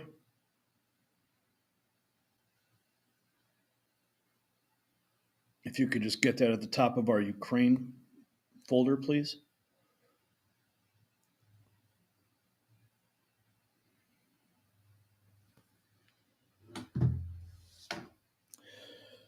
Okay, we're losing viewers here.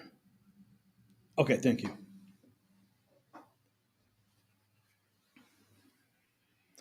The world is witnessing a masterclass in negotiation tonight. We got some breaking news. President Trump and Zelensky are apparently going to be signing a Ukrainian mineral deal, and Trump is supposed to announce it during his congressional address. After halting military aid and forcing real peace negotiations, Trump has achieved what Biden couldn't in 3 years. He's getting Americans a return on their investment. Hardly an investment. I hate to even call it that, but it's a historic agreement that will give the United States access to Ukraine's vast mineral wealth, resources essential for our technological future. While critics claim Trump's tough stance would end in disaster, it's instead ending with America finally getting our money back. This is the art of the deal on the world stage. And while Ukraine suffers under endless war, Americans are suffering from another kind of pain, chronic inflammation. Just as President Trump is offering Ukraine a path to peace, Dr. Josh has discovered a special turmeric extract 200 times more powerful than regular turmeric that could end your suffering. Like the Ukraine conflict that Biden let spiral out of control, many Americans have endured pain for far too long, but there is hope. This hack, it attacks inflammation at the source, just as Trump's peace strategy targets the root of conflict. So stop throwing money at temporary solutions, whether for geopolitical conflicts or your personal gain. For the truth about ending your suffering, visit goldenrevive.com/NNN. It's linked down below. And discover what Biden and the medical establishment don't want you to know. Okay, so this breaking news, my buddy Tom just sent this to me a few moments ago. President Trump and Zelensky are going to be signing the Ukrainian mineral deal today, and Trump is going to be announcing it during his congressional address tonight. That is according to Reuters. We are finally getting our money back, says Nick Sortor. And then we've got some more good news. Let's see. I don't know, is this good news? This young woman makes too much sense. All you Ukraine supporters, they need people over there. Go put your money in your mouth over there. Like all the people who are like putting their Ukraine flags in their bios and stuff. Sure, I understand that. But there comes a time when you have to bring peace to the table so that we don't have to pick sides anymore, right? Ukraine. You guys stand with Ukraine? Oh my God. Luckily for you, they're looking for people to stand in their front line in the war that they're in. Oh my goodness. And you can take the people who didn't want to write those emails for Elon with you because it seems like they're going to need a job. And by the way, when you go over there, you're not going to want to live there anymore because The things that you fight in America for, they don't even entertain over there. Oh my goodness, though. You guys are so sweet. Also, I understand that you guys stand with this man or whatever, but are you not in the slightest bit inquisitive about the fact that he was supposed to come to America to sign for peace, but left America and went to other places to get money? So, you know, with all the freedom that he has in the world, by the way, to do what he wants to do, he chooses to go after money instead of peace. Do you know the people in his country do not want this war? Are you guys paying attention to anybody else but him? Because if you were, you would know that the people in his country don't want this war. They don't care. They're tired. They don't want to deal with it. But aside from that, Zelensky doesn't care about you. He made that very clear. He doesn't care about this country. He doesn't care about anything other than money. So it doesn't take much brain power to know that. So I don't know why. Whatever, stand with Ukraine, but like, hurry up and go there. I only stand with Ukraine, but hurry up and go there. Classic. We got this for 5 hours ago. Zelensky backs down, says he's ready to come to the negotiating table, admits his clash in the Oval Office was regrettable, says he's ready to make things right. Possible. Okay, we have some news with regard to Zelensky and Ukraine crossing right now on X. Zelensky saying a lot of things. Here are a few headlines. Says Ukraine is ready to come to the negotiating table as soon as possible. Says about the clash in the Oval Office, it is regrettable that it happened that way. He says it's time to make things right. So that is the word out of Kyiv. We do believe he is back in that country as we speak. So, okay. So he's ready to make things right, and apparently he's going to be signing the deal with Trump. I'm not sure how they're going to do that. Maybe they'll have a Zoom call. We got this. Zelensky thought he'd use the cameras to shake down America, and Trump wasn't having it. Even Biden and Jake Sullivan realized how ungrateful he'd been. But Vance rightly showed him how disrespecting the Oval Office would be handled. Table for 5 on CNN. Let's listen to what they're saying over there. Zelensky has seemed... Emily, can you control your emotions? I bet you can. I can. I bet you can, but Zelensky can't. And we saw that in the press conference. He's been fighting for sovereignty for 3 years. He was being combative. I don't care how Putin feels about this. I care about what happened on that television screen, and it was Zelensky. I do believe that Zelensky should be grateful. And do you know who also thought that Zelensky should be grateful? He has said thank you. You know who also thought it? Joe Biden. You know who also thought it? It was Blinken.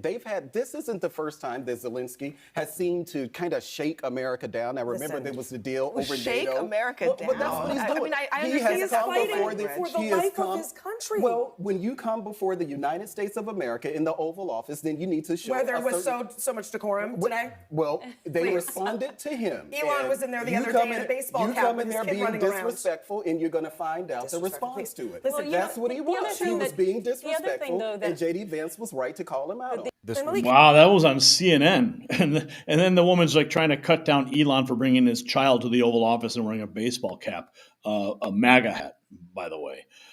Wow, some refreshing perspectives over there on CNN that we rarely see. Here we have more Sasha Stone posting this. If CNN and MSNBC want to save their ratings, they need to put on real people who tell it like it is. What's this one got to say? Decided he wanted to. Okay, I'm going to wrap up this White House meeting in a nutshell and keep up, okay? Because I'm going to go kind of fast. Well, what happened? Zelensky decided he wanted to invite the media in, and Donald J. Trump and Vance was like, that's fine. We ain't got nothing to hide. We don't know why you want the media in here in our meeting, but okay, that's fine. We don't care. So the media was there, so we saw the whole thing unfold. What really happens behind closed doors when you see them presidents and leaders really negotiating and going back and forth, that's really what be happening behind closed doors. It's not nice. It's not pretty. Okay, I digress. So everyone was there, so they got to witness it. And they were basically saying, Trump said, look, we want a ceasefire. We want peace talks, all of that. But what's going to happen, you're going to give us a stake in your minerals. Because we've sent you a lot of money. We sent you troops to a war that you knew you weren't going to win. So in order to kind of even the field, kind of get that back, how about you just give us a stake in your minerals? Well, Zelensky started kind of talking with a little air in his chest. I think he had a lot of pride. I think that's what it was. And Vance kind of shut that shit down. Vance started asking him questions like, come on, man, we done did all this for you. He said, you kind of arrogant. You got a lot of air in your chest and you ain't even said thank you.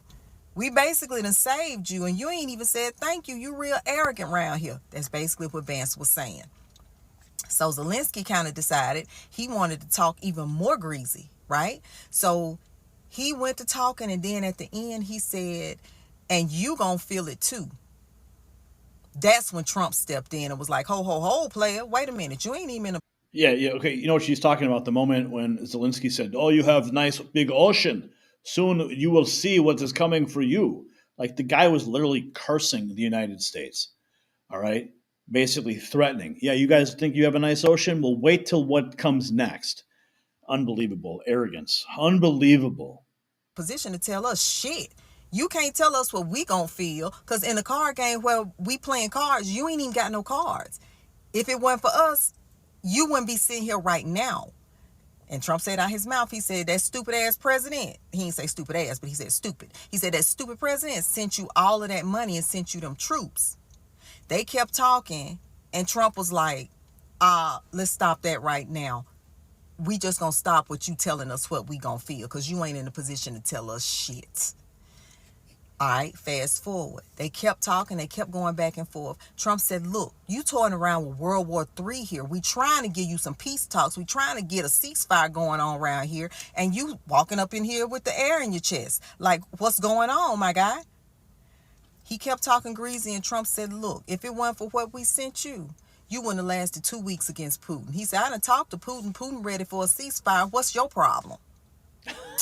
When he said you wouldn't last 2 weeks against Putin, he gonna double down. Zelensky gonna double down and say, Putin said we wouldn't last 3 days. Donald Trump shot back and said, you wouldn't even lasted that long. At the end of it all, because he had so much air in his chest and so arrogant, Donald Trump said, all right, you can leave, player, but don't call us back until you're ready for a ceasefire or talk some peace or do some negotiating, because this what you doing. He said, you're not going to last, and you probably going to start World War III. So get your head right, player, and come back and holler at us. Oh, man, dude. I love her. Oh, she's good. Oh, she's good. That was solid gold. What else did we got here? Oh, we've got... on LBC, Nigel Farage explaining the difference between Zelensky's, Churchill, and Musk's attire at the White House. Our Prime Minister, do you know what? If I turned up at the White House, I'd make sure I was wearing a suit and my shoes were cleaned. Absolutely. And Trump is... And in diplomacy, Winston Churchill, our Prime Minister, but he wasn't dealing with President Trump. Our Prime Minister was briefed as to how to deal with the visit to the White House. But that's not Zelensky's fault, is it? All right, if Zelensky wants to bowl in and show no respect to a man who we all know is incredibly old-fashioned about this stuff, and he really When is. you say this stuff, you mean manners, dress, very shoes? much so. So your shoes have to be shined. It's like being back at school. Lots of times, Trump said, yeah, good shoes, great shoes, whatever, That's how he... So if you're going in with a positive mindset, maybe Zelensky should have thought about that. But that's minor. Yeah. It's all right for Mr. Musk to throw in sneakers, a baseball cap and a chainsaw. I know. But that's permissible. Well, Musk isn't negotiating with Trump, and Musk isn't asking for billions of dollars from Trump, and Musk isn't asking for military support from Trump. Do you know what? If I turned up at the White House, I'd make sure I was wearing a suit and my shoes were cleaned. Absolutely. And Trump... I mean, seriously, first of all, I'm going to take some notes for my Oval Office visit to make sure my shoes are shined. But yeah, like if you're going to a job interview, like, do you dress like a schmuck? No, you don't. Okay. If you're going to the bank to get a loan or something, like, is that how you dress? Like in casual sweats? This guy's going to the White House, asked for billions of dollars, and he dresses like, he came out of the trenches when he's actually nowhere near the trenches. I love Nigel Farage. Great guy. Let's see what else we've got going on. CNN Chip Roy shocks Caitlin Collins with an answer. Oh, there's Caitlin Collins. Yeah, she was standing right in front of me in the East Room a couple of weeks ago, like literally like right in front of me. There's also helping Russia. I'd like to know, where does that lead us? How do we get to success here? Who do you blame for that war? I mean, look, the war started under Joe Biden's watch. He destroyed our energy policies. He empowered Russia. He was siding with Iran and China, which was also helping Russia. Wait, but you all blame of that Joe stuff, Biden for the war? This all started under Joe Biden. But who started the war?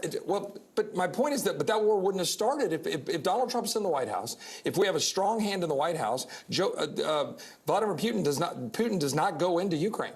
That's just the truth. We had a weak hand in the White House. Well, Joe Biden that's let it not happen. the truth. That's your analysis and your view, but you don't know that for sure. And secondly, all I know is there weren't a lot of wars getting started under President Trump. But my in his 4 years, what wars started under President Trump? My point of the answer to that question was that Putin started this war and Russia started this war. Do you disagree with that? Well, Putin obviously invaded Ukraine. But the reason that happened was because of weakness from the United States.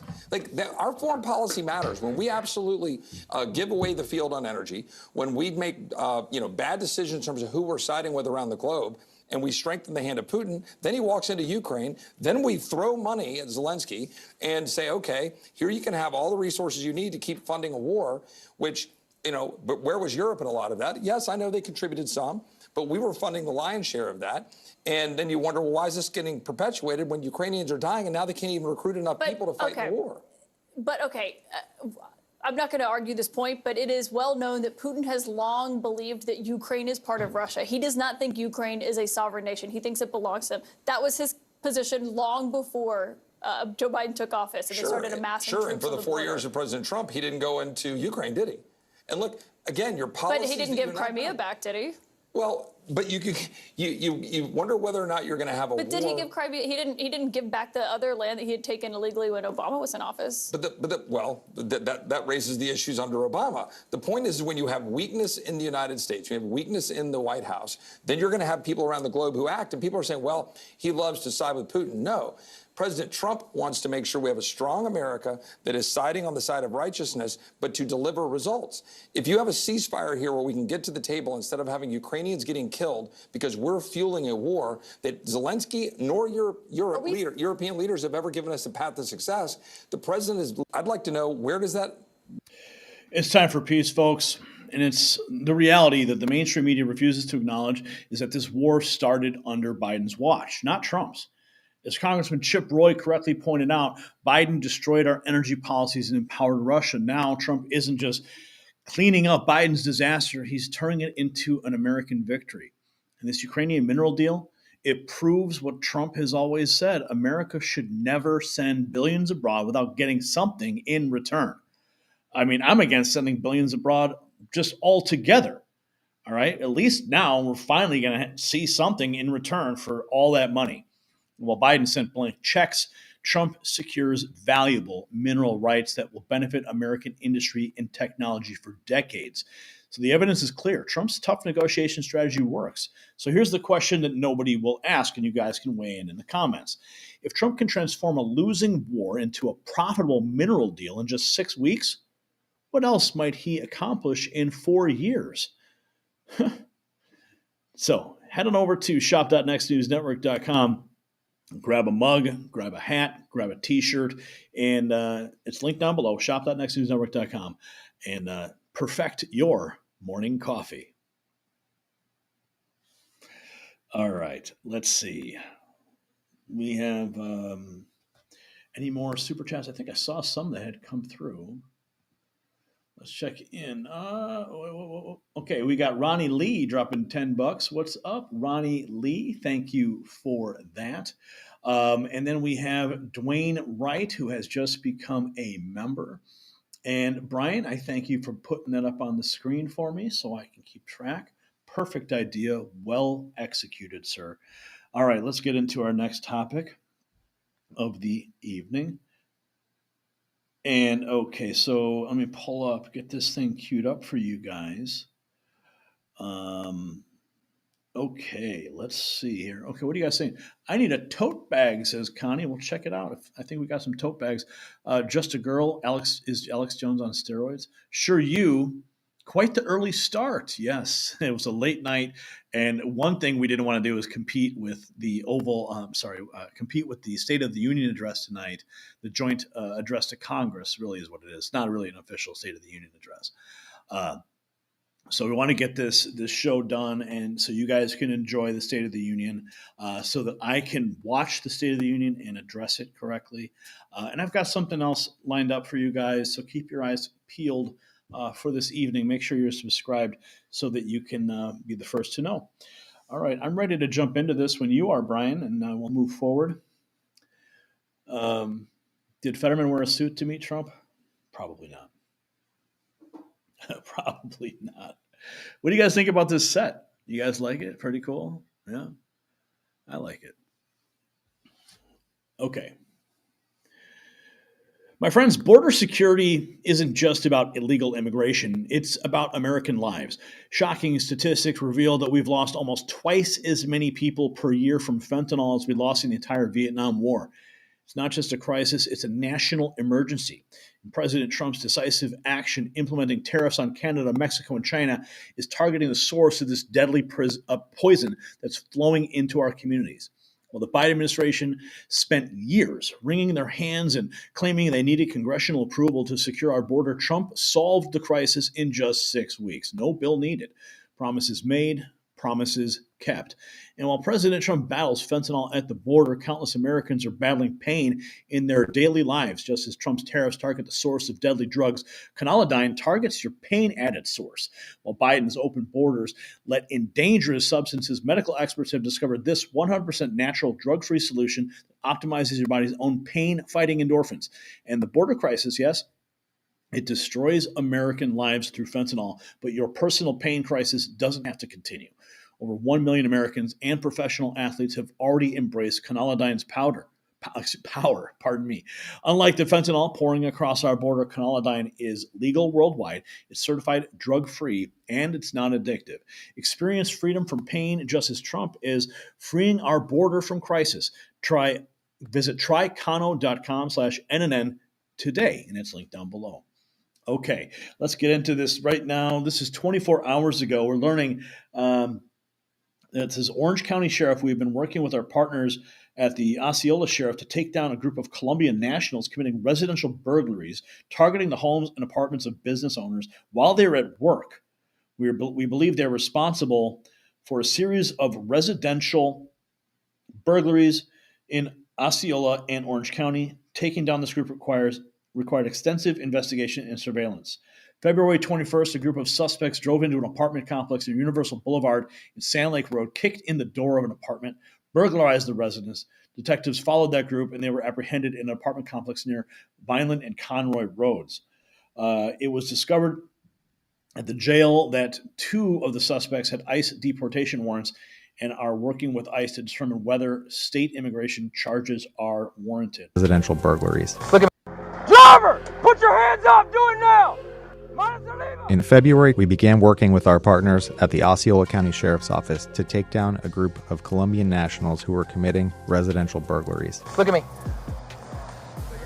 That's a wig. That's a wig.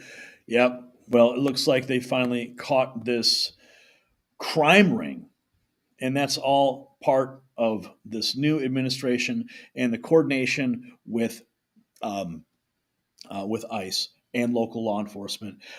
We have this is Minnesota passing out citizenship is Minnesota passing out citizenship rapid pace to illegals? Check this out from Minnesota suburbs this afternoon. Line blocks long, tried calling ICE, no answer. Who do we call when we see these questionable things?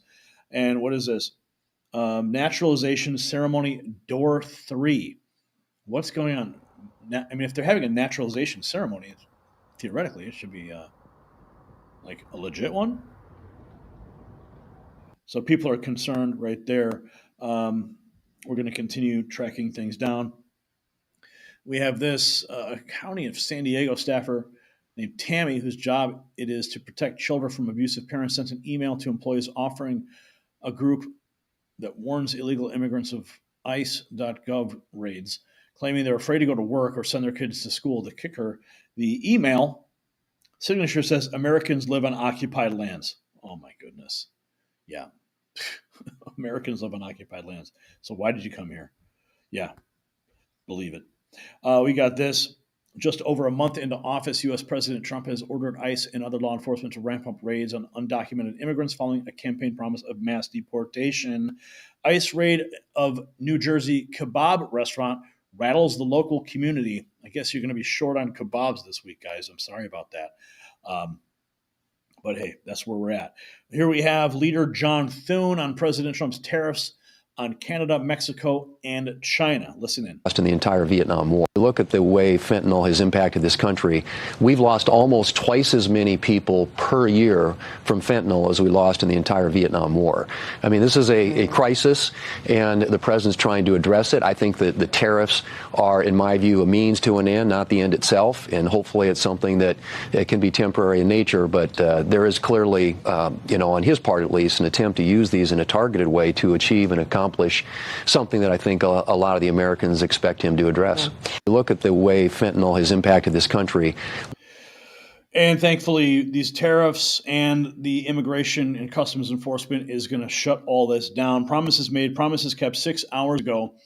Immigration crackdown 2022. Okay, these are the Southwest border encounters for February 2022, 166,000. 2023, 156,000, 2024, 189,000, and in 2025, 8,326. So President Trump, they're getting the message. They're not coming here. Here we have, this was published 6 hours ago by Secretary Kristi Noem. Northern Virginia is safer this morning after a successful operation. Let's check this out. Bad dudes. This morning we're going after MS-13 gang members, 18th Street gang members, bad dudes, getting them off the street. Thanks to all these officers putting their lives at risk to work in our task forces to make our streets safe. This morning we're going after...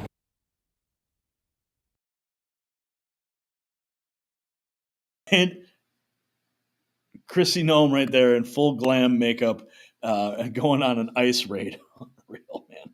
This is wild. You got to love it, though, because this is the new America, and I'm here for it. Rapid Response 47. Biden and company said they needed a bill in order to do their constitutional duty. President Trump did it in 6 weeks. Oh, remember this? Says there's a lack of urgency. Have you made a final decision on taking executive order in terms of what you want to do at the border? That includes the power to shut down the border, as it was suggested. Well, it suggested that. We're examining whether or not I have that power. He says there's a lack of...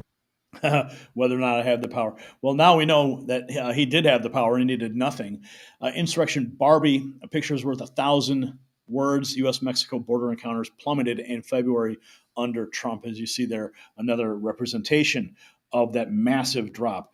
Here we have 5 hours ago, border czar Tom Homan delivering a message to Boston sanctuary mayor. Ooh, what's he saying? Well, coming to the police. What's your message to the sanctuary city mayors? What would you say to them? Well, look, I met with the House Republicans yesterday and went over sanctuary cities and the dangerous sanctuary cities. Sanctuary city mayors are going to say this. We're a sanctuary city, we're a welcoming community, because we want victims and witnesses of a crime to feel comfortable coming to the police and report a crime as a victim witness without worry we're working with ICE. That is a false narrative, because victims and witnesses of crime do not want the bad guy back in the community. They would much rather this person be taken in custody of ICE after the county's done with them. That's the message. Sanctuaries are sanctuary criminals. And as far as the mayor of Boston saying safest city, well, I know 9 children that would disagree with her. 9 parents, sets of parents whose children were sexually assaulted, raped by people who are not supposed to be here in the country legally. So we're going to provide real examples of people that they released from custody in these sanctuary cities that ICE took a lot of time to find these people and take them off the streets. And who knows how many children were attacked by these people between the time the county released them and ICE was able to find them, because sometimes it takes months. So we're going to present real life situations on real victims of real illegal immigration crime. What? Wow. It's happening. Finally, the crackdown at the border that we've all been waiting for. And we're going to keep tracking all this. So much news. And we're going to keep celebrating every time another flight goes out to Guantanamo. And the border czar, Tom Homan, delivered a powerful message to Boston's Sanctuary City Mayor Michelle Wu after she claimed her city was safe. I know 9 children that would disagree with her, he said, referencing those 9 children who were assaulted by illegal aliens who should never have been in America.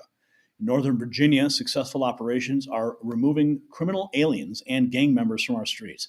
This is what real border enforcement looks like. Remember when Democrats insisted the border was secure and there was no crisis? Yeah, do I even have the executive authority? Yeah, well, the question every American should be asking is how many innocent lives could have been saved if Biden had secured the border from day one instead of day one of Trump's return? Show your support for border security by going to shop.nextnewsnetwork.com. Grab a hat, grab a shirt, and show the world you stand with real news. Okay, looks like we don't have any super chats to speak of at the moment, but we'll check out the chat room. Did anyone else get a notification for this? I don't know. Did you? Rewatch the inauguration, says just a girl. I want to see a lot of Democrats. Oh, Tom Homan, 2024, year 4, with a banana meme. Special guest, U.S. Marshals with warrants. That would be awesome. The mayor Nuremberg is a lefty with woke agenda. No notification, says Cisco. Make sure your notifications are turned on. Who cares what you think? You're not even a real journalist. Oh, thanks, Seven Sons. I appreciate that. This is beyond politics. This is treason. These people are enemies of the state. Well, I think it's funny. Yeah, who cares what I think? Because I'm not a real journalist. I guess the White House just, randomly hands out hard passes to go and cover the the White House and the administration, right? Yeah, check your facts, dude, before you chat. All right. I don't want you to look like a moron. Okay, Brian, let's get into the next topic here because we gotta do journalist things here, Brian. Right? Seven Sons, that was classic. Nice. Who cares? You're just a Russian bot. All right, let's go. In just a few hours, President Trump will deliver what promises to be one of the most consequential addresses to Congress in modern American history. Unlike Biden's hollow rhetoric, Trump will showcase action and accomplishments. As one official noted, maybe no president since FDR has attempted so much so quickly. And tonight's special guests, well, they tell the story of an America in renewal. The family of Corey Compatore, the firefighter killed at Trump's Butler rally, the widow of murdered NYPD officer Jonathan Diller, and Peyton McNabb, the volleyball player seriously injured by a transgender opponent. And as President Trump prepares to address Congress about restoring American strength, millions of men are struggling with declining energy and motivation. And just as Trump is exposing wasteful government programs tonight, it's time to expose what's destroying your testosterone. It's not aging or lack of exercise. It's something that you're eating daily that you've been told is healthy. This food is scientifically proven to devastate testosterone levels, and most men have no idea. While Trump works to strengthen America's position on the world stage tonight, you can strengthen your body's natural testosterone production by eliminating this one surprising food. Yes, the political establishment doesn't want a strong America, and they certainly don't want strong American men. So visit sculptnation.com/NNN to discover what's killing your testosterone before Trump reveals what's killing our economy. All right. This just in moments ago, President Trump and Zelensky plan to sign the Ukrainian mineral deal today, and Trump will announce it during his congressional address tonight, according to Reuters. Nick Sortor breaking the news a couple hours ago, calling it the art of the deal. We're finally getting our money back.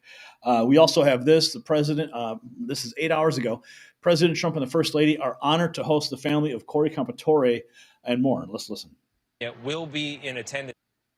News is going to have who the president. We are learning more about who the president will be inviting to this speech tonight, this joint address to Congress. His press secretary says that the family of the firefighter who was killed at the rally in Butler, Pennsylvania, will be in attendance tonight. CBS News is going to have complete coverage of President Trump's primetime address. It's beginning at 9 p.m. Eastern. We are learning more. 9 p.m. Eastern. It's all going down tonight. Here we have the press secretary previewing President Trump's address to the joint session of Congress. Let's listen in.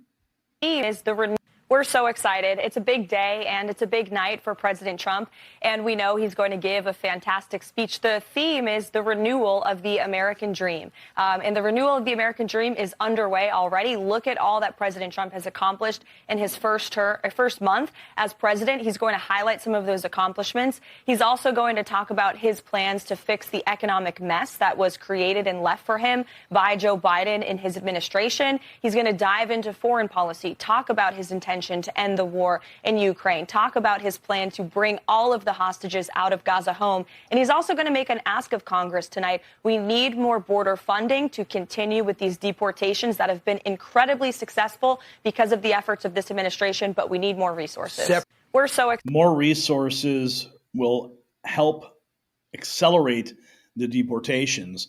The widow of the murdered New York Police Department officer Jonathan Diller among Trump's guests for the address to Congress. New York Post presenting that. Trump inviting volleyball player seriously hurt by trans opponent to be special guest at Congress. Rapid Response 47 giving us the inside scoop. Trump to host mother who saved daughter from gender ideology at a joint address as well. This is all coming in. We also have this Caroline Levitt 5 hours ago posted this. Trump's address to joint session will be must-see TV. I can't wait to see it. Look at all that President. We're so excited. It's a big day and it's a big night for President Trump. And we. Yep, and we just saw that clip. Here's VP J.D. Vance taking question before Elbridge Colby's confirmation hearing. Let's listen in. And to the president. Go ahead and roll this clip. Come to the table, and the president is trying to send a very explicit message. The Ukrainians have got to come to the table and start negotiating with President Trump. Do you still have hope for the mineral deal? Do you believe that the mineral deal can still be reached with Ukraine? Yeah, I certainly do. And I think the president is still committed to the mineral deal. I think we've heard some positive things, but not yet, of course, the signature from our friends in Ukraine. But look, the mineral deal is a really important part of the president's policy. Number one, the American people have got to get some payback for the incredible financial investment we've made in this country. A lot of the aid that the Europeans have sent has come in the form of money that is getting repaid to them. Well, it's really ridiculous and frankly an insult to the American people that the Europeans are getting a better deal than the American people. The president is just trying to assure that the American people get a fair deal while simultaneously ensuring we have access to some minerals and resources that are very important for the economy of the future. If Zelensky changes his posture, his focus, his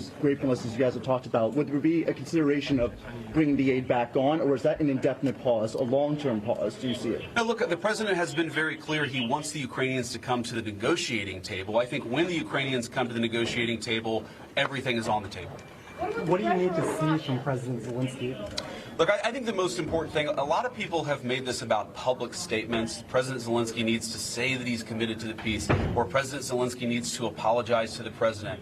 The public stuff doesn't matter nearly as much as what are the Ukrainians doing to meaningfully engage on what a peaceful settlement would look like. We need the Ukrainians privately to come to us and say, this is what we need, this is what we want, this is how we're going to participate in the process to end this conflict.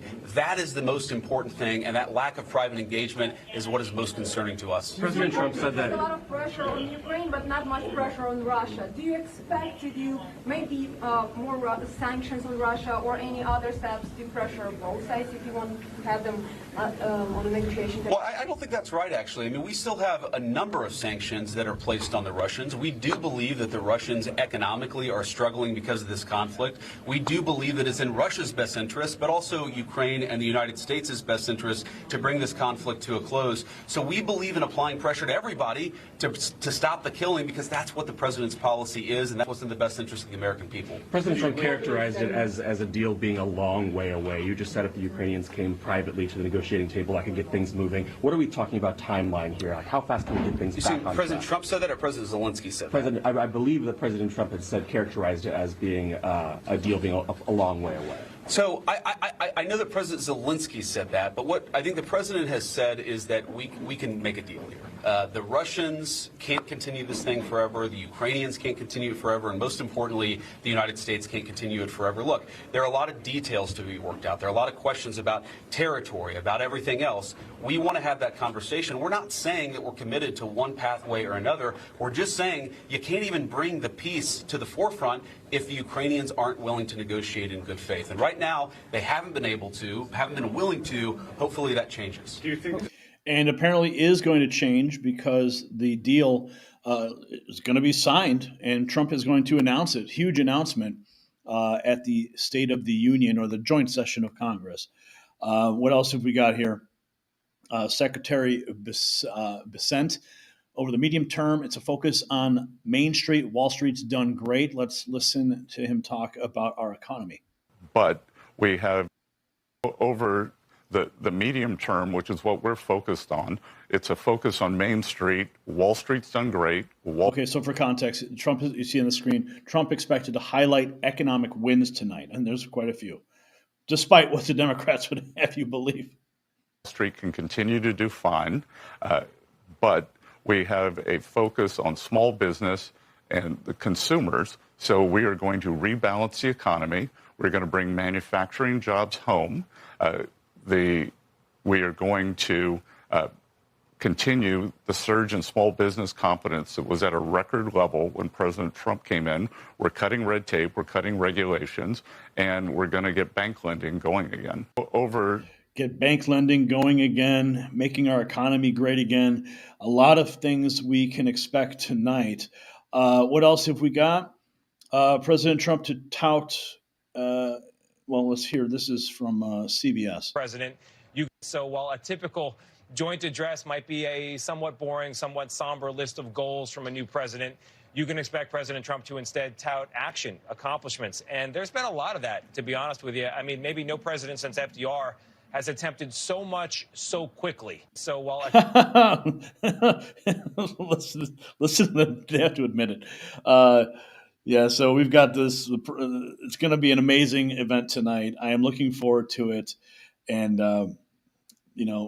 Donald Trump has got a lot to celebrate. We have a lot to celebrate. We dodged a bullet. Thank God President Trump won that election. Government is shrinking. The DOGE boys are in full force. The left is in meltdown mode. Trump is moving faster than they can even keep up with. Faster than the news cycle, faster than the lawsuits that the left can throw. So expect some beautiful messaging tonight. And of course, there'll be counter messaging afterwards and such. But just stay tuned because this is only the beginning. So Press Secretary Caroline Leavitt, she said it best, President Trump's address to a joint session of Congress will be must-see TV. Joe Biden killed the American dream, but President Trump is renewing it. And that will be on full display tonight. While focusing on Main Street instead of Wall Street, Trump is cutting red tape, slashing regulations, and bringing manufacturing jobs home. Commerce Secretary Scott Bessent's economic vision presents a stark contrast to the failed policies of the previous administration. So the question every American should be asking tonight, if Trump can accomplish this much in just 43 days, what will America look like after 4 years of promises kept? Don't miss our limited edition Next News swag. It's available at shop.nextnewsnetwork.com. You will find it linked down below. There it is. Shop.nextnewsnetwork. Grab a hat and grab a shirt. We'll see you at the next report. All right, folks.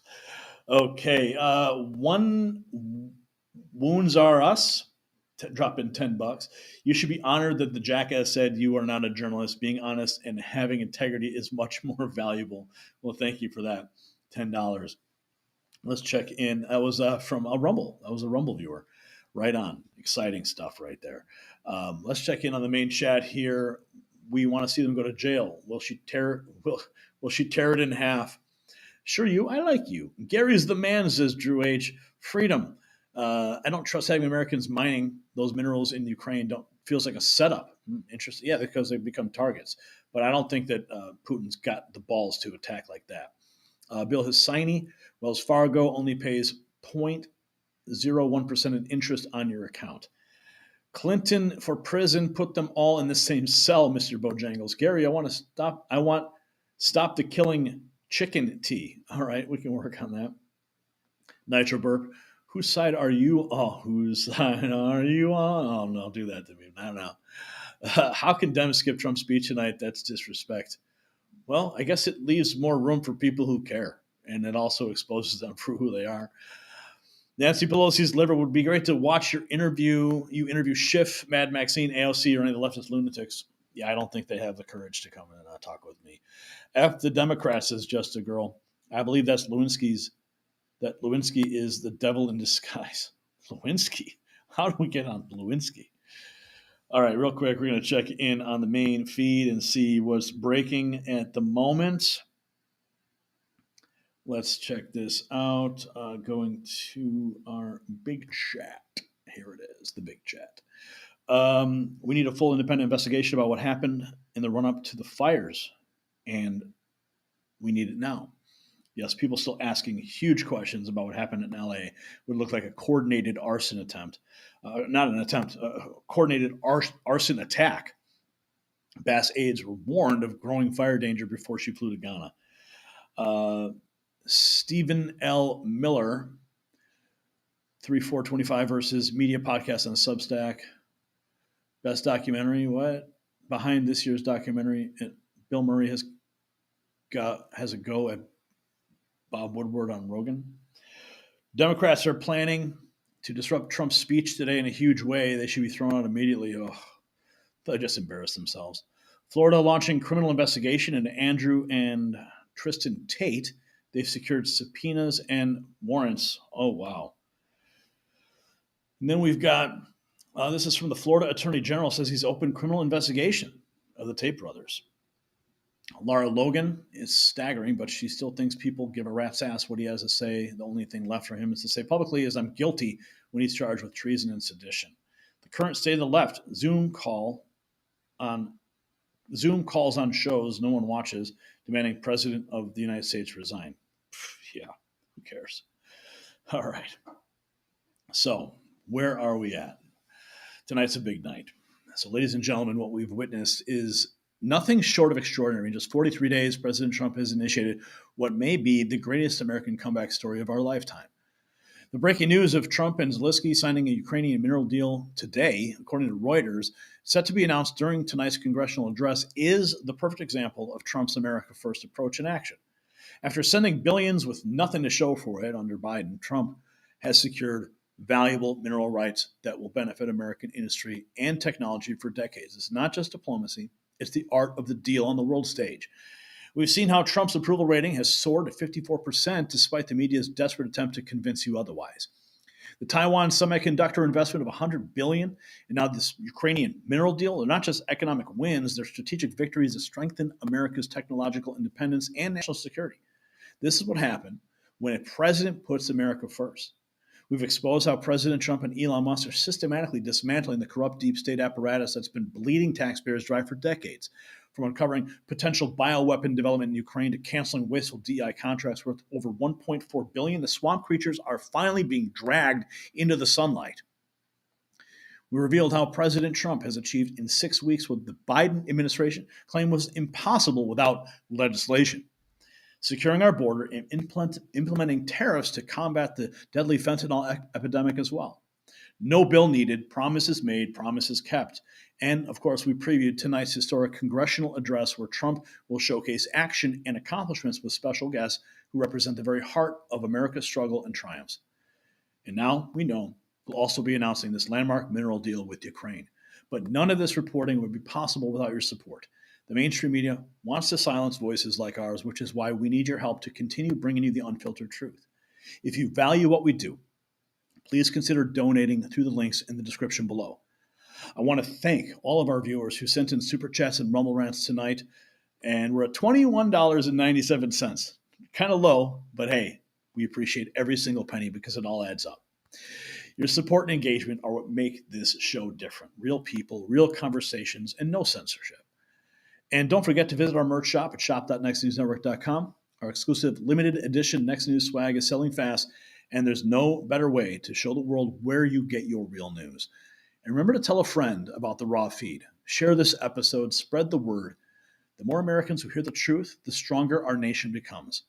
This is Gary Franchi, and I will see you on the next Raw feed live from the swamp. God bless America and